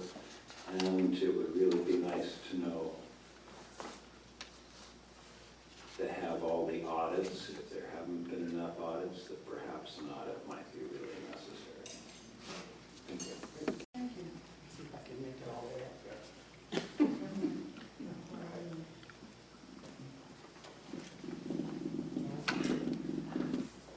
My name is Eva Johnson, and I'm concerned about the public being informed, and that's why I started a couple of years ago attending the CLAC meetings, because I was kind of challenged by one of the supervisors that if I wanted to know, you can go to these meetings. So I did. And then it was canceled this spring for whatever reason. I would like to see a schematic, like a flow chart, that shows how many, where all this alphabet soup fits together, because I hear all these reports, I believe everybody, we see this XWX goes to this WX, this one here is this. I'd like to see a flow chart which shows where the commonality is going on between things, because I don't get it, and I've been trying really hard to read. But I can't see it from hearing here, and coming to supervisor meetings, if you hear somebody speak, it's not the same as something you can take and read and digest. I mean, it just doesn't automatically go here and then remain forever for me to search out. Because I'm interested in the lake. I've been coming up around here and living here for a very long time. Thank you. All righty. Well, wait a second. Is there anybody that hasn't spoken yet that would like to speak before the double dippers come? No? Okay. Simply a point of clarification. Betsy asked if her comments would be part of the record, and I would like to ask that they be incorporated in the minutes so that there is an actual printed document for people like Eva to be able to read, as opposed to a line in the minutes that says Betsy Kahn submitted documents that are incorporated by reference herein. Heck, I'll give her my copy right now. I think we probably all prefer if you read them. I think we have them pretty much read to us. No. Minutes ago. Okay. Well, it started out. I wasn't the first person to be sarcastic. Is there anyone else like to speak? No? Okay, well, then I'll close the public hearing and bring this matter back to the commission so that we can discuss it and decide what we're going to do. Mr. Chair, I do have questions. But John needs to come. I'm trying to get the names of people that came up. So I'll make some comments, but as he's coming back up here. First of all,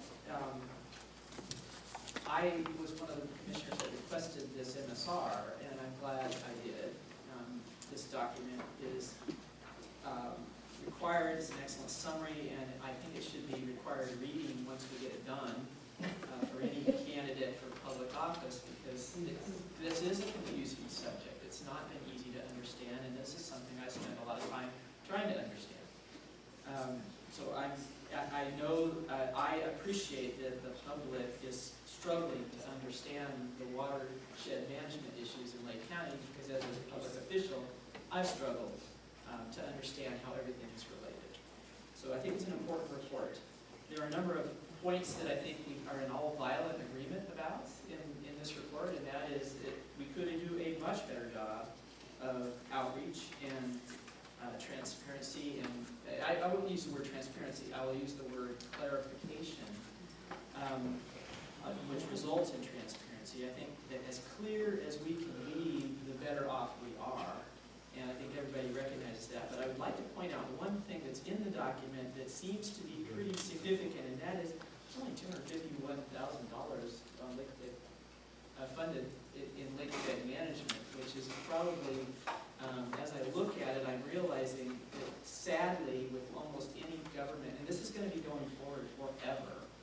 any government that starts to shrink is going to face this same issue, and that is that public outreach and communication and websites and all the things that you need to do to get the public to completely be involved and understand goes away first when the funding goes down to almost nothing. And if you look at the size of our watershed and the size of our lake, that amount of money for lake bed management is so small, and that's what we're kind of arguing about, and that's really one of the biggest problems. I'll also say that volunteerism, I was really glad that topic came up. The managing volunteers is, from my perspective, as a public official, a very energy-intensive activity. It's a labor-intensive activity on the part of staff, but it's important, and it requires a skill set both on the part of staff and on the part of volunteers, and also a willingness to fire volunteers that aren't working out, just as you would fire an employee that isn't working out, and that's hard to do when you're managing volunteers. The budget summary needs to be simplified, and with all due respect to the county, I do think that Watershed Protection District budget needs to be clarified. But here are my questions now. We have John back up here. The first question is, and this one was brought up also by a citizen, and that is, we don't mention in our points of determination this, but I'm wondering if we should. And that is, can the district itself levy fees and collect taxes, or does it require a vote? I'm sure every tax increase requires a vote at this point. So could you comment on that, and what maybe that should be a point of clarification in the document? Well, yes. Yes. Under Prop 280, you would be required to go to a vote, the people for a new tax. Any new tax requires a vote. Would the vote be 50% or? You can do things that look very similar to taxes, but if they're technically in the form of fees, then you don't, or special assessments. So it would require a vote too. Fees do not require a vote, they require opportunity to protest. I guess my question, because I was trying to I put this little sign in front of me that says MSR, because it would be very easy. She put it in front of me. Put it in front of him. It would be very easy for us to talk about everything, but for the MSR purposes, would it be appropriate to clarify what powers this district has? I think that should be part of any MSR. Okay, so then the next question is, does the county, and this came up actually as part of the comments, but there seems to be some advocacy in the room for a separate board, which I'm not sure I agree with. I think the Board of Supervisors manages Lake Sand, and it's able to take their one hat off and put the other hat on. The Board of Supervisors manages special districts, and is able, when you start asking for more and more elected boards, you end up with a lot of money being spent and challenges that you wouldn't otherwise have. But if you had clarity, then it makes it easier to take that hat off and put another hat on and actually manage things from a different perspective. And so my question is, does the county have to go back to the legislature to separate the Lake County Watershed Protection District, or is it already separate? I mean, that seems to be a money question, and I just wondered if we can clarify that in the MSR. Well, legally, I mean, if you look at the enabling statute, it is a separate district. Okay. It just happens to have the Board of Supervisors as its governing body. It is not, it is a separate legal entity from the county. Okay, so. And should be maintained as such. But the structure, at least in terms of governing body, cannot be changed without going to the legislature. All right, thank you. And then another comment that was made, a comment made by Jim Brown that the tribes aren't represented, and my question is, the tribes aren't, I'm wondering, when we talk about the collaboration section of the MSR, and I gotta get to there, I'm trying to find it, but we mentioned collaboration and then how the IWRMP is formed, but we don't mention the tribes specifically. Are the tribes involved in those processes or not? And if not, In the IRWMP, they are, aren't they? Scott, I would assume they would be. Are the tribes involved in the IWRP process? The West Side groups? No, the Integrated Water Resources Management Plan. The county's integrated plan? No, the That west is- side. West Side. Yes, the West Side. They were, they were involved as, in the public process, yes. Okay. They were afforded the opportunity to sit or to attend meetings and provide input. Okay, so in the section on collaboration on page 23, when we mention who the district cooperates and collaborates with, we mentioned that U.S. Army Corps of Engineers, Department of Fish and Game, U.S. Forest Service, we mentioned FEMA, cities of Clear Lake and Lakeport. We ought to be mentioning tribal governments, ought we not? Because that is indeed the case. Yes. Okay, so that needs to change. I'm sorry.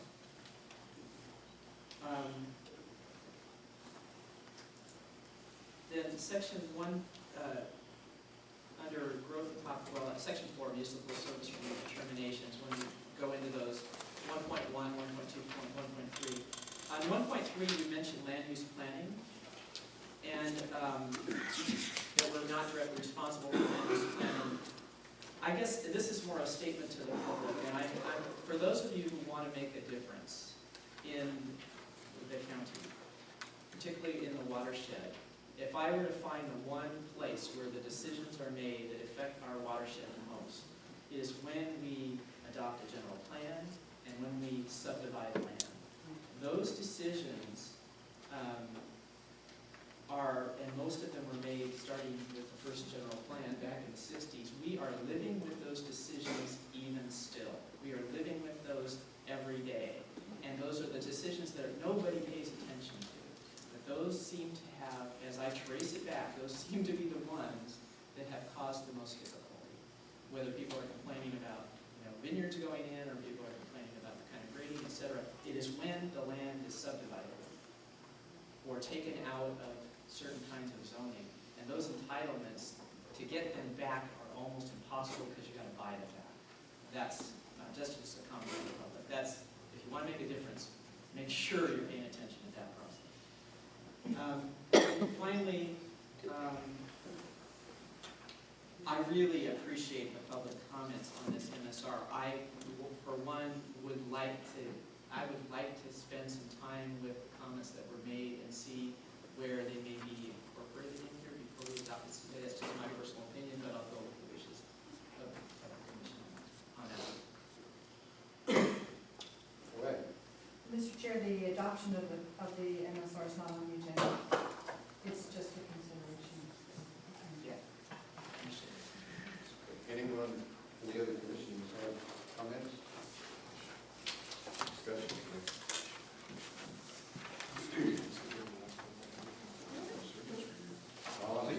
It's on the agenda, but as staff, I somewhat agree with Denise on this part of it. Some of these comments should be integrated into the document before it's actually approved. You close the public hearing, you receive the comments, but these comments should be integrated in, and I could prepare a draft with these changes noted for the meeting in Lakeport, our next meeting.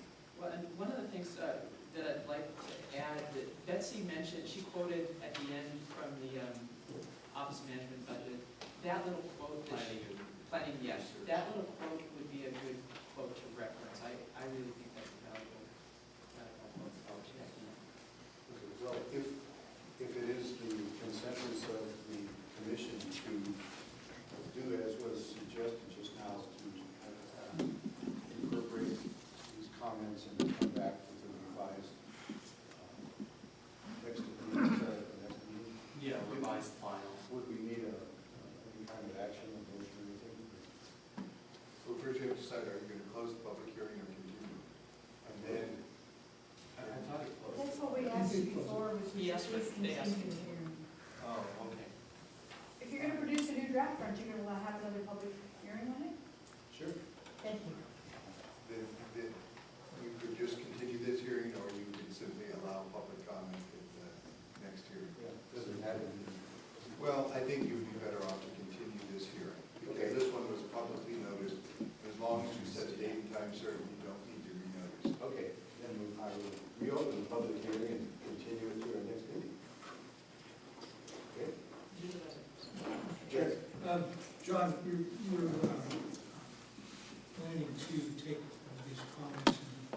with them as recommendations, correct? From John. Right, I'm planning on incorporating them into the service review document, but it's gonna be subject to your final. Right, well, we'll come back and we'll deliberate and we'll get public comment. There may be comments we just don't agree with, so the. Correct. council won't- Correct. So, but we'll have to take a look at them and see, and I need to vet these also with the county, with Scott and Alan. Exactly. And that's part of my process is, because some of this stuff is stuff that they would know more about than I would. That was part of my question, was the process of including these was going to be, and you just described it. Right, yeah, it's in addition to contacting, in some cases, people who made the comments that I should be contacting the agency. I would, like also, in the county auditor's office was not here, but there was discussion that has been taken place with the county auditor. I would like to suggest that the county auditor's office be contacted because there was specific reference concerning the audit process and the ones that can answer that most is the county auditor. So, Right, yes, and I've seen the determinations on the county auditor with respect to a special audit. But a special audit is one thing, but changing and enhancing transparency is a whole other. that's fine, yeah, that's fine. Yeah, legally they're required, they have an audit, and she believes that the audit that's done now, the CAFR, is legal. Exactly. And it covers this. However, you've got this other issue now. Yeah. That's solved now. That's fine. Okay, so this item is going to be continued to the next meeting. And, yeah, Ed, you need to do it time and date certain. okay, thank you, Jack.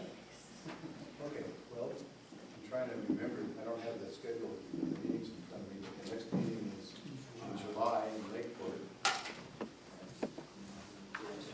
Okay, Wednesday, July 16th. And 9:30 in Lakeport. 9:30 in Lakeport. City Hall. City Hall Council chamber. All right, we've been here now for nearly 2 hours. I think we should have a short break. Oh, yes, Commissioner Comstock. Yes, thank you, Mr. Chair. There has been brought to our attention that one of our commissioners will not be able to get a July meeting. And it's imperative that we do have all commissioners there. There's a possibility that we can do that in September meeting. That was any difficulties. Move the MSR discussion? Yes. September. John, do you see any problem with moving it to the September meeting? No, we'd have to put it on the notice, and then we'll make on the agenda, and we'll make a note that this item is to be continued until the. Yeah, since we've already said it in the agenda, we're just making the notice. Yeah, we just, that it would be continue the item for another. September. So that we can have a full commission? Yes. Oh, okay, that's what you want to do. I want to make that recommendation. Okay. Does any of the commission members have a problem with that date? Okay. Wait, what is that date again? September? Where's the calendar? The September 17th, third Wednesday. Right, third Wednesday, September 17th. These And, right, we're back here. Okay, September 17th at 9:30. Very good. Thank you. Yes, Jeff? Scott, they should probably reopen that item and take it back up and do a time and date certain again on that particular date. Okay, you're right. To make it, You're right. Jeff, you're so helpful. I've done this a while. I know, I'm a little rusty, okay. So I'll reopen item number 5, because we had talked about setting the time and date for the next meeting in July, but because one of the members can't be present at that meeting and has requested that we move it to September so everybody can be here. I'd like to continue it to September 17th at 9:30 here in these chambers. Here in Clearlake, in the council chambers. Yeah. Yes, I would prefer that. Okay. Mr. Chair, I would move that we meet for this next hearing to September 17th, 9:30 a.m. in the City Hall. Is there a second? Second. All those in favor? Aye. Opposed? Motion carries unanimously. Okay, moving back to item number 6.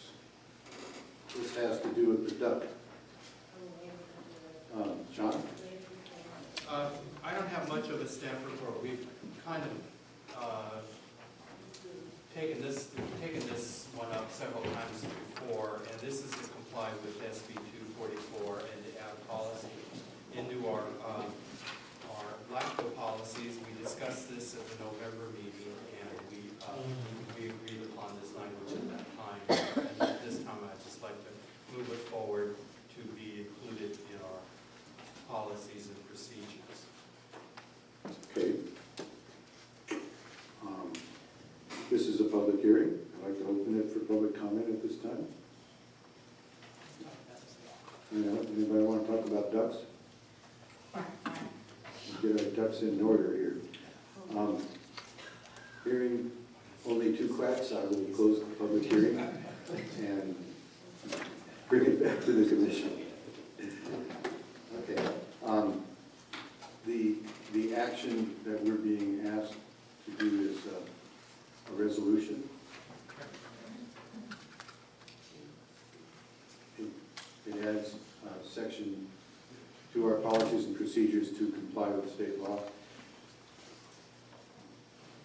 Is there anyone who would like to offer that resolution? Mr. Chair, I would offer resolution 14-003, adding section 2.19, disciplining to incorporate into the LAFCO policy standards. Okay. Second. This would require a roll call vote.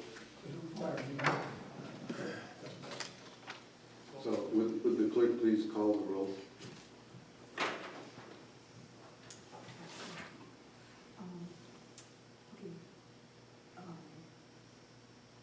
Jim Abel? I'm sorry, I didn't hear you. Commissioner Abel? She's calling for the vote. Okay. Frank Gillespie? Denise Which Denise? Lostolat? Lusto. Lostolat. Okay. Stacy Martina? Aye. Jerry Mills? Aye.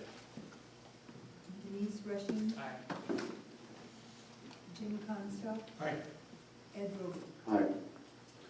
Thank you. Okay, next up is another public hearing regarding the Lake LAFCO final budget. So John, do you want to lead off on that?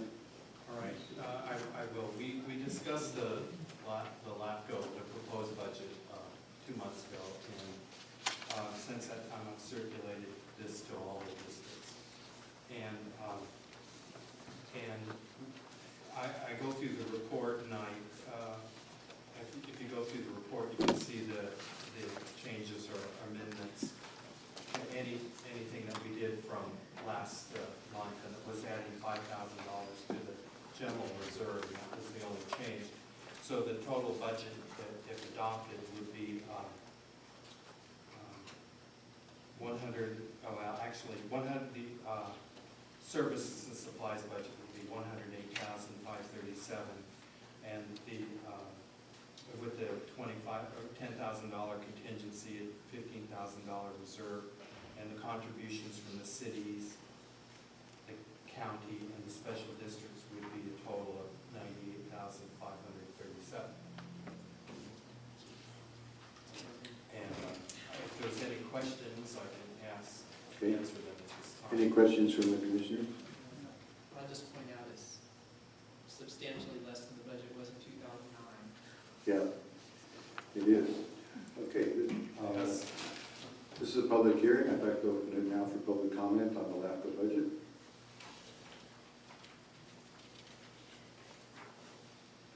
I don't see anyone rushing to the podium. Okay, we'll close the public hearing, bring it back to the commission. We have another resolution to consider for this.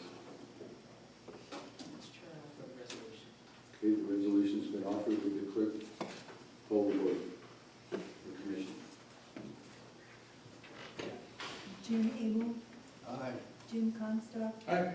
Frank Gillespie. Denise Lusterat. Stacy Martina. Aye. Jerry Mills. Aye. Denise Rushing. Aye. Ed Roden. Aye. Okay. Now, action items. Number 8. Appreciation for the work performed by the Watershed Protection District Service Review Committee, having served their time working on this watershed protection MSI. So, Thank you. I know it's been a long Long haul, but I think it's been about a year and a half, maybe not quite, but a lot of meetings, a lot of work, a lot of good input. Job isn't done. Yeah. So, thank you. Yeah, I figured you might want to say something. Step right up. Suzanne, you going first? Did we get fired is my question. I mean, it just seems to me that what we've said in this meeting is, we're not done. So I don't know why we're saying goodbye and thank you very much, because the job isn't done. And my question is, if this group doesn't do it, you guys who's gonna do it? I don't think there's, to look at all this information that is going to be forthcoming, and to vet it and say, for one thing, to read it. Just be one of the things that I would suggest, but I don't think the work is done. I don't think the committee's work is done, because I don't think this document is finished yet. So that's just my take on it. And one of the things you've got is you've got people who are volunteering to go do a bunch of really hard work that nobody else wants to do. So I would say count those volunteer hours, folks, because you can use them as a hard match for a grant application. So I would put Betsy on the clock and Mike on the clock and me on the clock and say, count your hours to use it. Okay. I'd like to add that, as I understand it, the RCD Municipal Service Review is also coming up. And there's a direct correlation between the Resource Conservation Districts, plural, and the Watershed Protection District, in as much as both of them administer and implement the Clearlake Integrated Watershed Management Plan. The committee really has been working for you to bring all these things into focus, that we can see that in general, we need to add more. The Office of Planning and Research, in 50 years of LAFCO, which I read, is where I got started on this, they talked about the fact that when you have a change of organization that's needed in order to add an analysis of new services, cost of new services, it's often advisable to have a staged municipal service review. In the event that a municipal service review determines that there's more information needed because you don't have the information, that virtually is the equivalent of a stage 1 municipal service review. Then in stage 2, you go and get that information and you add it into the second phase of that document. Whether you distinguish those from meeting to meeting, or agenda items open and closed, or names on the document, it doesn't matter. But you have a lot more to do in terms of understanding the district, understanding its structure, understanding its management, and clarifying that in your service review. So, as I said to you guys last time, it doesn't matter to me what you do with this particular committee, I'm not going anywhere, but it would be helpful if we had a strong collaborative relationship with LAFCO and the district management and the committee that's trying to volunteer to help both entities. That's one of the findings in your review. Could I make another, I just want to make another comment. It feels like, and maybe it's not just in this venue, but in a lot of these issues where when the public comes in and tries to do something, it's viewed as if we are somehow accusatory or saying you're not doing your job or whatever. That really, really, really is not where we're coming from. And I thought it was interesting when Mr. Flora got up and said There are a couple of things here that sound like you're saying there's backroom deals and the money is being secreted away We in haven't a said anything cave. like that. We don't feel that way. The things that he was pointing out are exactly two of the issues that I think are a problem too. But I didn't think it was a problem because somebody is doing something, it's malfeasance.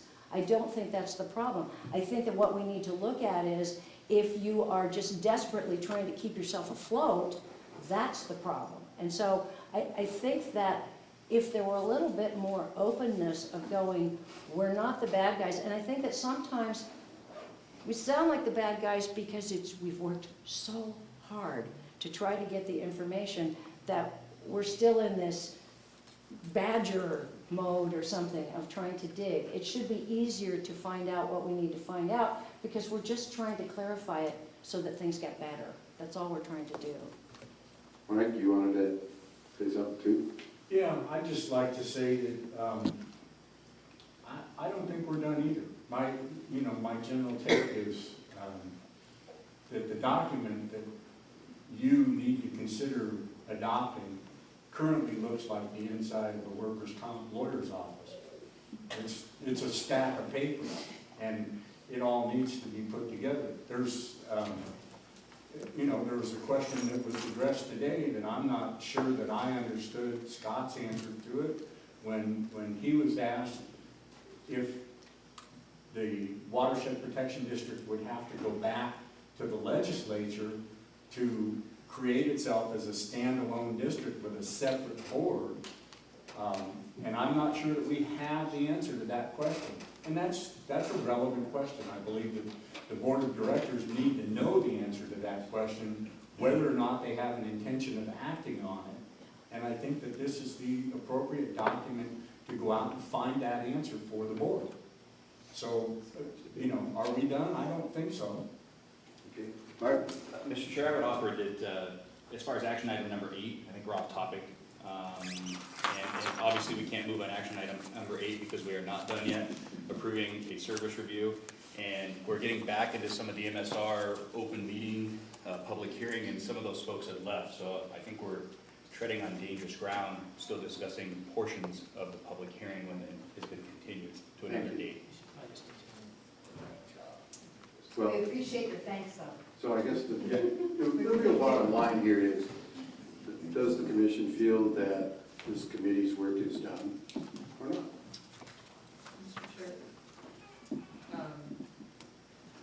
Two things. One is and this is not, this is just an observation, so don't just take it in the spirit intended. It's ironic that we have so many hours going into understanding the district structure, so many more than actually creating and clarifying the district structure.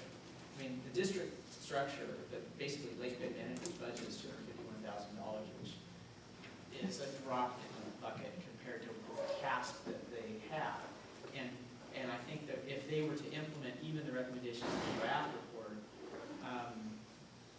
to send a committee to try to clarify the structure isn't going to solve the problem because they have work to do to clarify their structure based on those recommendations. So there's a set of recommendations that when and if they are adopted by this commission, as a board of supervisor member, I will take those as sort of a plan for working on clarifying the district structure. And it's not going to be this committee that does that work. It's going to have to be staff that does it. Then a future committee can go and dig and see if that structure is, there. But to keep asking for a structure that doesn't exist isn't going to solve it. The second thing is that we asked this committee to do a job, and they've done a good job, and that is pull all this stuff together so that our LAFCO staff can create a draft of an MSR.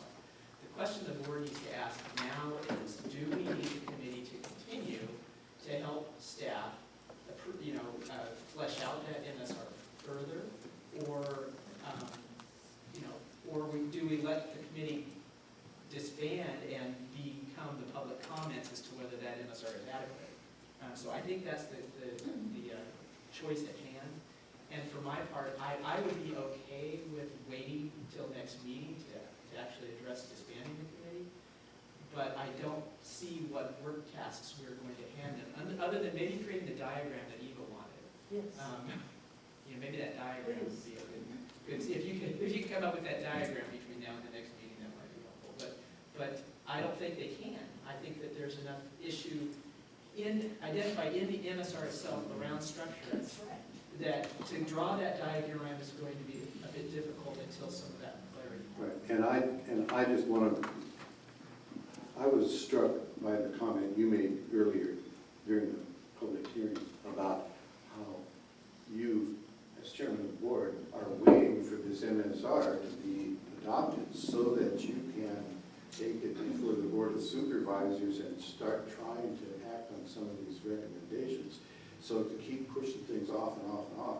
I mean, I understand the reason to go to September, but I'm hoping we could get it done now. Jim.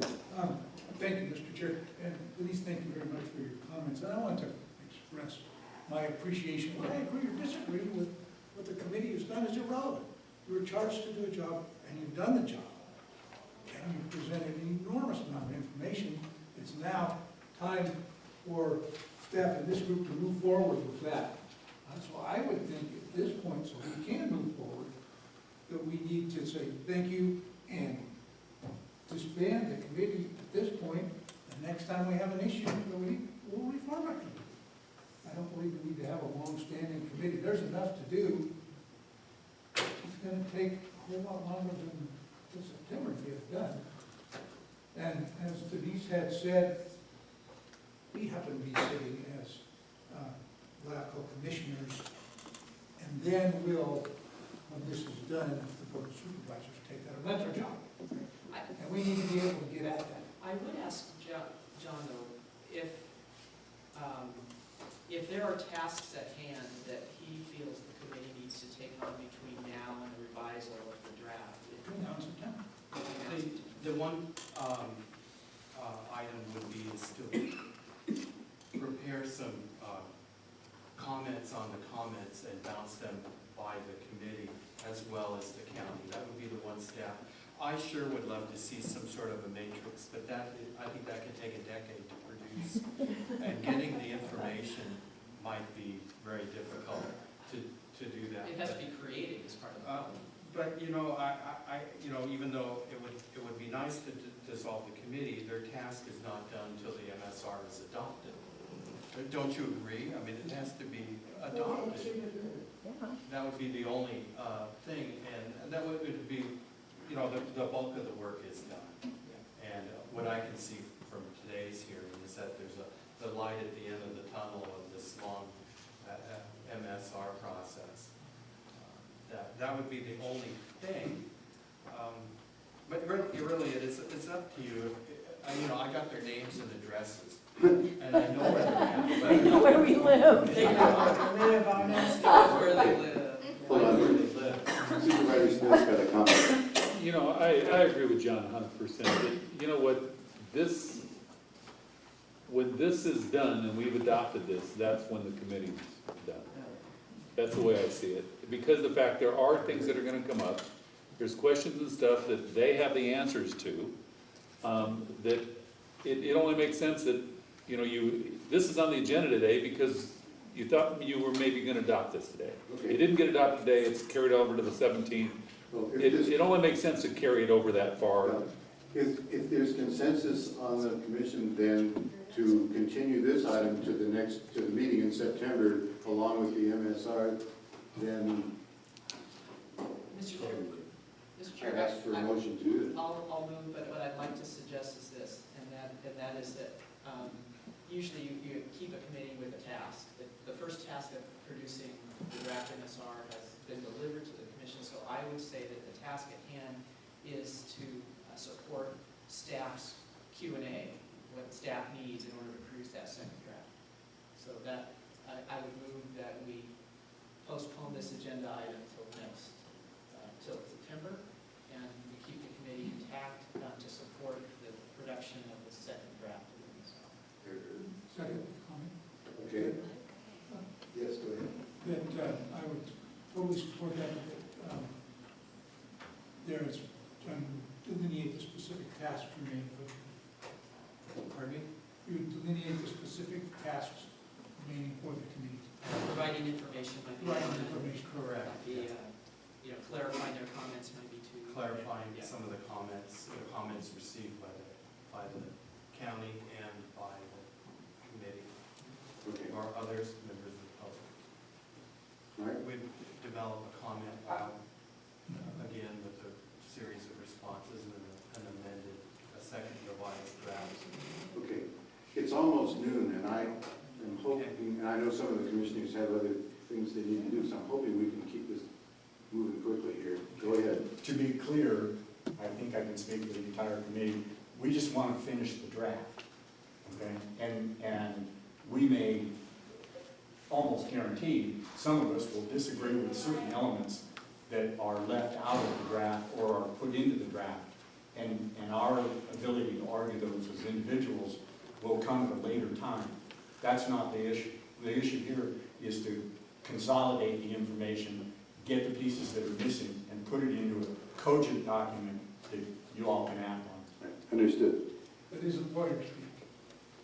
Too late for that one. Okay, quickly, Betsy. Very quickly, this problem of clarifying the structure, please go to the Ventura County Watershed Protection District and look at their website. I wrote that down. I am not kidding. You Thank just you for take that that, piece of you take the information. word Ventura, and you replace it with Lake, Lake County. and you are almost done, except for in providing a local enabling ordinance that determines the roles and responsibilities in the local government.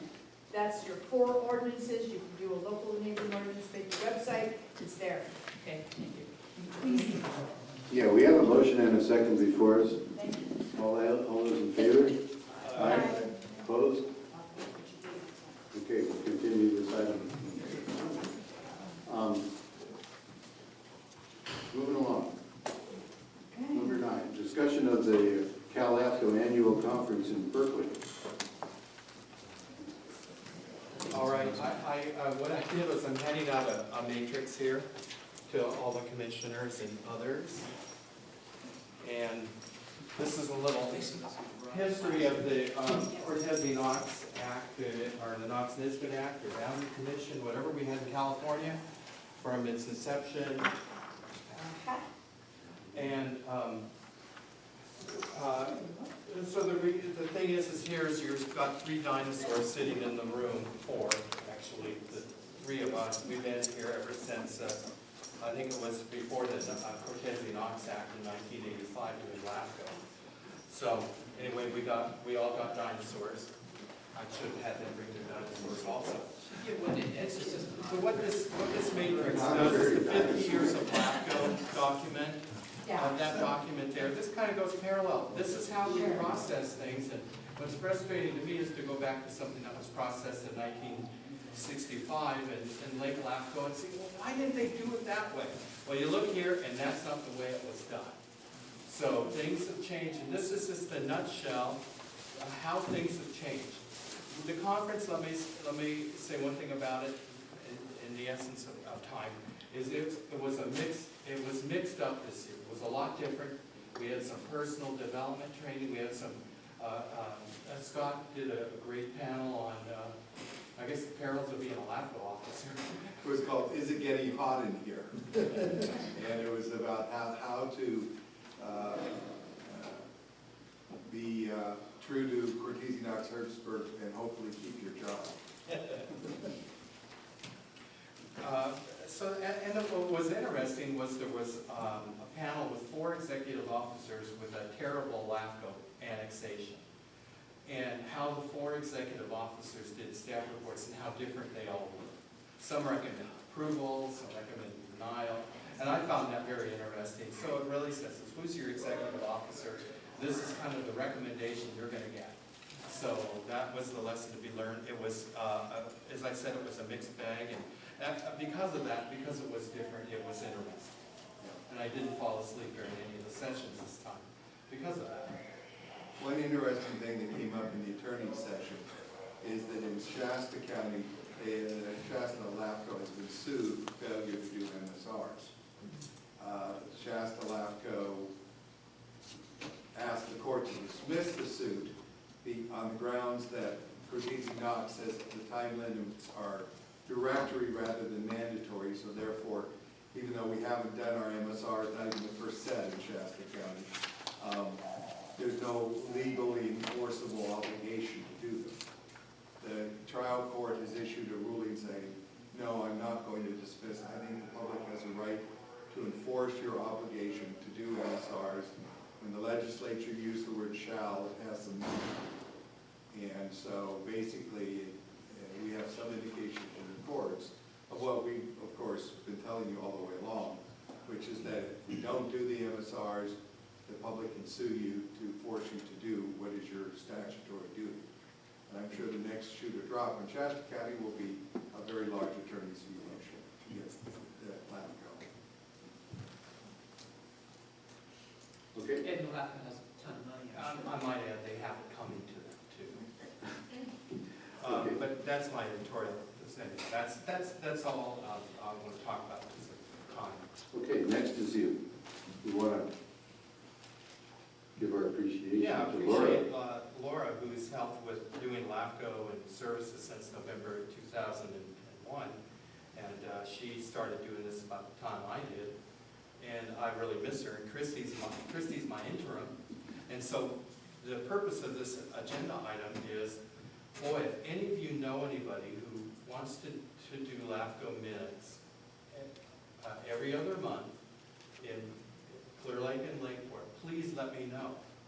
I don't want to go out and advertise in the paper and any of that. I don't think there's a need to. But I'm sure between the folks here that you could probably find somebody to recommend to just take the minutes. And that's finding a clerk in other places has been very, that's been a very effective way of recruitment. So anyway, the word is out.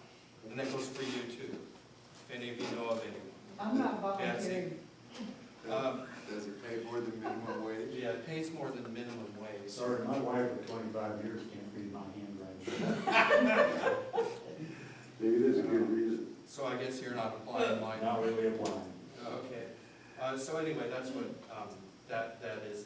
Special thanks to Laura, who's really been doing this faithfully for 25 years, and now I have to train somebody else. For myself, and I think I can speak for the rest of the commission, please convey our appreciation and tell her we'll miss her. And I will try to draft her back whenever possible. Okay. Yeah, tell her hi for me. Yeah, I will. All right. Executive officers report. Okay, I want to go through these very quickly. Mini Cannon Annex. That one is there's a little snafu at the county passing the tax exchange resolution, and I forwarded it on to Alan, and I'm hoping it gets on the Board of Supervisors as soon as possible, because that's what's holding up this annexation. So that needs to happen. The City of Clear Lake service review, that one I want to say that the Clear Lake City has a notice of preparation on their EIR for their general plan right now. It's out, it should be posted on their website. I can get you a copy if you don't have it. And the comments will be due on their EIR. Did I say notice of preparation? Notice of completion. They completed an EIR.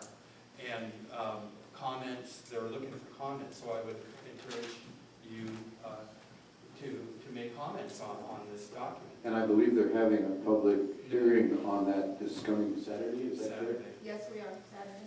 Yeah. And that's here? You know, and that's what I need to do, because I haven't even got my agenda yet. Yeah, I was just gonna see if you knew what the time and place. Okay.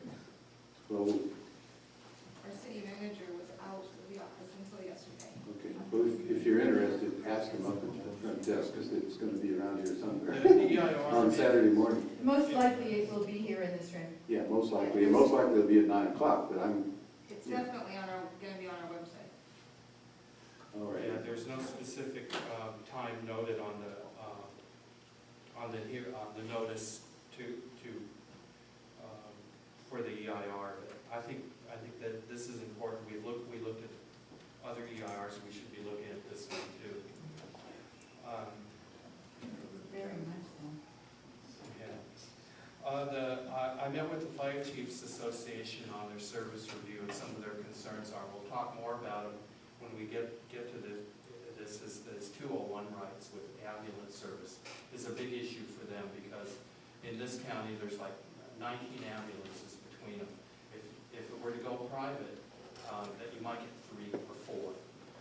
And in addition to that, the fire district's budgets are substantially augmented by providing the ambulance service. What happened a few years ago is that a local ambulance service just pulled out. Next day, the fire departments were doing this. So, I mean, we all talk about, well, the private sector is the way we should do a lot of this stuff. But when it comes to health and safety, I'm not too sure about that. So it's something to think about. And 19 ambulances, pardon me? Can I add a little bit on that? Sure, go ahead. We've also spent a lot of money buying the proper equipment, ambulances, and Right. and we've now bought a large ambulance for obese people that we station in Kelseyville that we use both departments use. And we, every year, we put a lot of miles on these ambulances, we have to replace them for Right. substantial cost. Yeah, and transporting, that's how they, otherwise, say if they didn't have that portion of the section income, they would have to reduce staff. In addition to that, helps augment the fire side of the fire departments, and where would that put, it would, I guess, extend into higher ISO ratings because of lack of service or people on duty. And I think it would be, in the long run, very costly for residents of the county. So anyway, I'm going to be putting something in the service review regarding that. Proposition 172 is this thing that counties and cities and fire departments argue about all the time, about who gets the 172 monies. And I understand the history of 172 and the backfill for ERAF. But just remember that if the fire districts weren't providing the service in the county, who would? I think you point your finger at the board of supervisors, they're the only ones to go, and they would have to pay for it. So that's an issue. I'm not telling you how to vote, you 3, but I know there's an issue. I have to apologize, I have to leave, so I'm going to turn over my seat to my alternate here. And the last thing is they want us to be able to raise revenue. They don't really know how to mitigate through mitigation fees, developer fees, and things like that. And they need to raise capital facilities, and there's some pitfalls to doing that. So, anyway. John, if you need some stuff, I've worked on that with the fire chiefs, the hospital, our department of, our health department, because our health department has the contracts or has say over the contracts for those kind of services. So I've worked the last 1.5 years closely with the fire chief and the hospital to make sure we have interfacility transfer service between and we've just pretty much wrapped that up recently. Yeah, good. And everything you say is completely true. If we go elsewhere than the fire department at this point, it would hurt the community unbelievably. Just, you have no idea. Yeah, and so the county needs to support the fire districts, because if they don't, it's just going to be expensive for everyone else in higher insurance rates. It's going to be worse service. We can do that to a certain extent, but legally we can't. I mean, you're walking a fine line there. But anyway, I understand. We need to do what we need to do. Yeah. Betsy had a comment? Yeah, please. Another issue that my fire chief has expressed to me, and because we're doing disaster preparedness planning for the North Shore communities, the concern that we have is that in the previous MSR, which was done in 2007, the service areas were expanded because of the anticipated amount of growth that didn't occur. And now our districts are burdened with having to serve those larger areas without enough manpower to do so, because the build-out didn't happen. And so their actual service boundaries need to be considered in terms of the revenues and the staffs available. And that's a crucial issue for us. I don't know what the other districts do. It's pretty important to us. Anyway, John? Okay, and the last one, I met with the staff in CSD, and one of the items in next year's work program is to update the service review for the district and include expand it a little bit in the service review, some analysis of Crazy Creek. And I don't understand why their treatment facility is within the district boundaries, but that's something that I talked to Roland about and they need to straighten up. So as long as it doesn't have any impact on agricultural land, you know, I'm good. It doesn't sound like it would. The RCD service review, that's the board of directors for the RCDs. They're looking at it now. Okay. And the draft MSR is out to the fire departments now. So I'm soliciting comments from them. John, do you have any idea when the RCD MSR will be available for public comment? Yeah, I want to get the comments from the districts first, and then. I understand, I'm just looking at when, I have a life to plan as well. I'm hoping by June 30th, I'm hoping. Okay, that'd be great. Okay. Not before. Commissioner reports. Anybody have anything to report? No? Not a chance. No, we really dull lives. Okay. Correspondence.